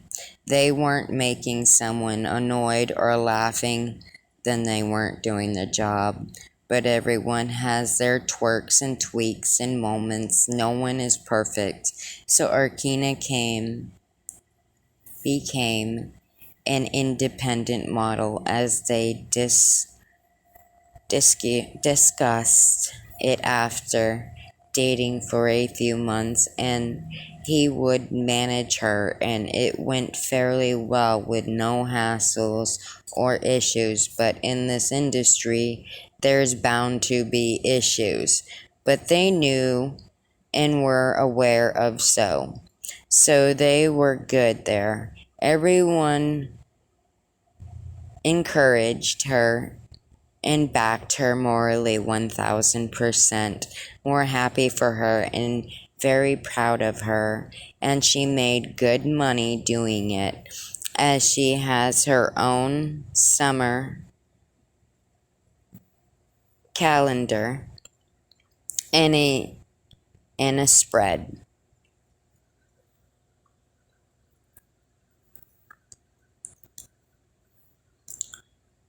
High Times Magazine, We Be Gangsta, wanted her to do a photo shoot for their music video and sit on the car during it dressed ghetto fabulous like J-Lo.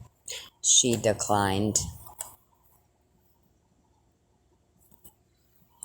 Say what? But Tank wasn't so sure about all that. But he said the only way was all the boys would be there also, and so did and so she did the gig, and they paid her 45 cash in an envelope as they left afterwards. As Tank replies, well, that went well, better than I suspected, but they all looked like they wanted to be Tupac's. Great rapper, but I don't know what you'd call them, laughing hysterically. Pac? As Diesel replies with, they're a pretty good black rap group as far as the lead singer goes and his bros, but them backup dancers look like they were constipated and had diarrhea, as they laughed as they drove home to shower and unwind for the rest of the day. So it was Friday afternoon, about 3 p.m., when Tilly swung by Tanks and told him that there was a big dirt bike trial event happening in town and everyone's gonna be there. As she got in her truck and left, so did he. But she lied. She went to the house, telling them all that, not explaining anything. But they all showed up.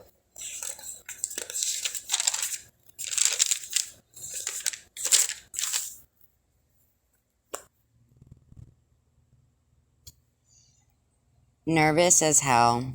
Arkina, oh man, I'm nervous. Tilly, look, woman, you're gonna go out there and you're gonna give it your all you got. You got this. Kinda. With her helmet already on, she took it off and was going great. Her jumps were on point, and she hit every mound nicely and getting a good 2 feet of air, and was ahead in third place. It was a rough run, but exhilarating, as after about 45 minutes of that, they took a 20-minute break before landing a 2. Round 2 started. Everyone was at the edge of their seats, not knowing who'd win. Will all the tough competitors. By the fourth and final run, she was so ready to be done. All of her muscles ached, but she kept going on, and she was doing good until another rider sideswiped her right at the end and took first place. She'd got second, but the problem was her bike went out of control and the bike went tumbling down an 8-foot embankment drop, and she wasn't moving as Tilly yelled, "It's Arkina! It's Arkina!" And everyone rushed to her aid, but she wasn't moving. She laid up in the hospital in a coma for weeks. The doctors weren't sure if she would ever come out of it due to how deep she was in psychosis. With consciousness, Tank stayed by her side every step of the way. Months went by, still nothing, no sign of movement or any motor skills kicking in at all. Just still with tubes hooked to her going everywhere to machines. When Tank wasn't at the hospital, he was at home and kept to himself. And when he was near others, didn't say much of anything at all. Very quiet and seemed distant, but they all knew it had to do with Tina. So they let him vent in his own ways, as they'd all talk before parting ways. As they were all gathered in the hospital, Tank aggressively jerked Fooz's arm around the corner and pushed him up against the wall. "So when the hell were you gonna fast up, you hooked up advantagely with the Vixina? Getting plastered when you slept with her, huh? You got her, I'd like, understand this, you got her plastered so you could sleep with her. Is this right? You did that to your best friend. How many times, Fooz?" As he just mentioned the one time.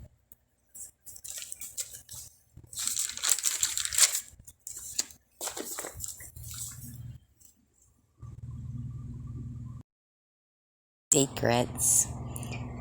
You know what's gonna happen if Diesel finds out you're fucked? As he walks around the corner to go back over with the others, as Foos stood there momentarily before doing the same. Foos talked on the phone before abruptly leaving the hospital without a word to anyone. Arkina was twitching her finger as Tilly yelled to everyone, but as she'd been under for 2 months, but that was it. As the doctor says, don't lose hope. That's a good sign. She's fighting this, so there's still hope. She'll pull through just fine. That night, about 3 a.m., Diesel's phone rang, as it was Tank, and he said that Ark has opened her eyes. As they talked on the phone, as the TV in her hospital room was on, the newscast aired. A suddenly tragic accident had happened.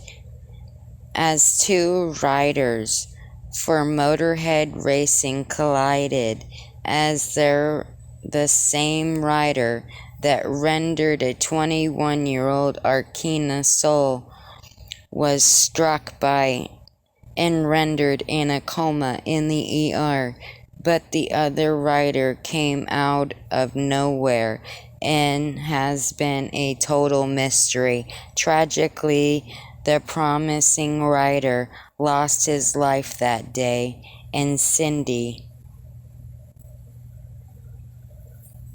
Fuse reporting with Channel 8 News, signing out.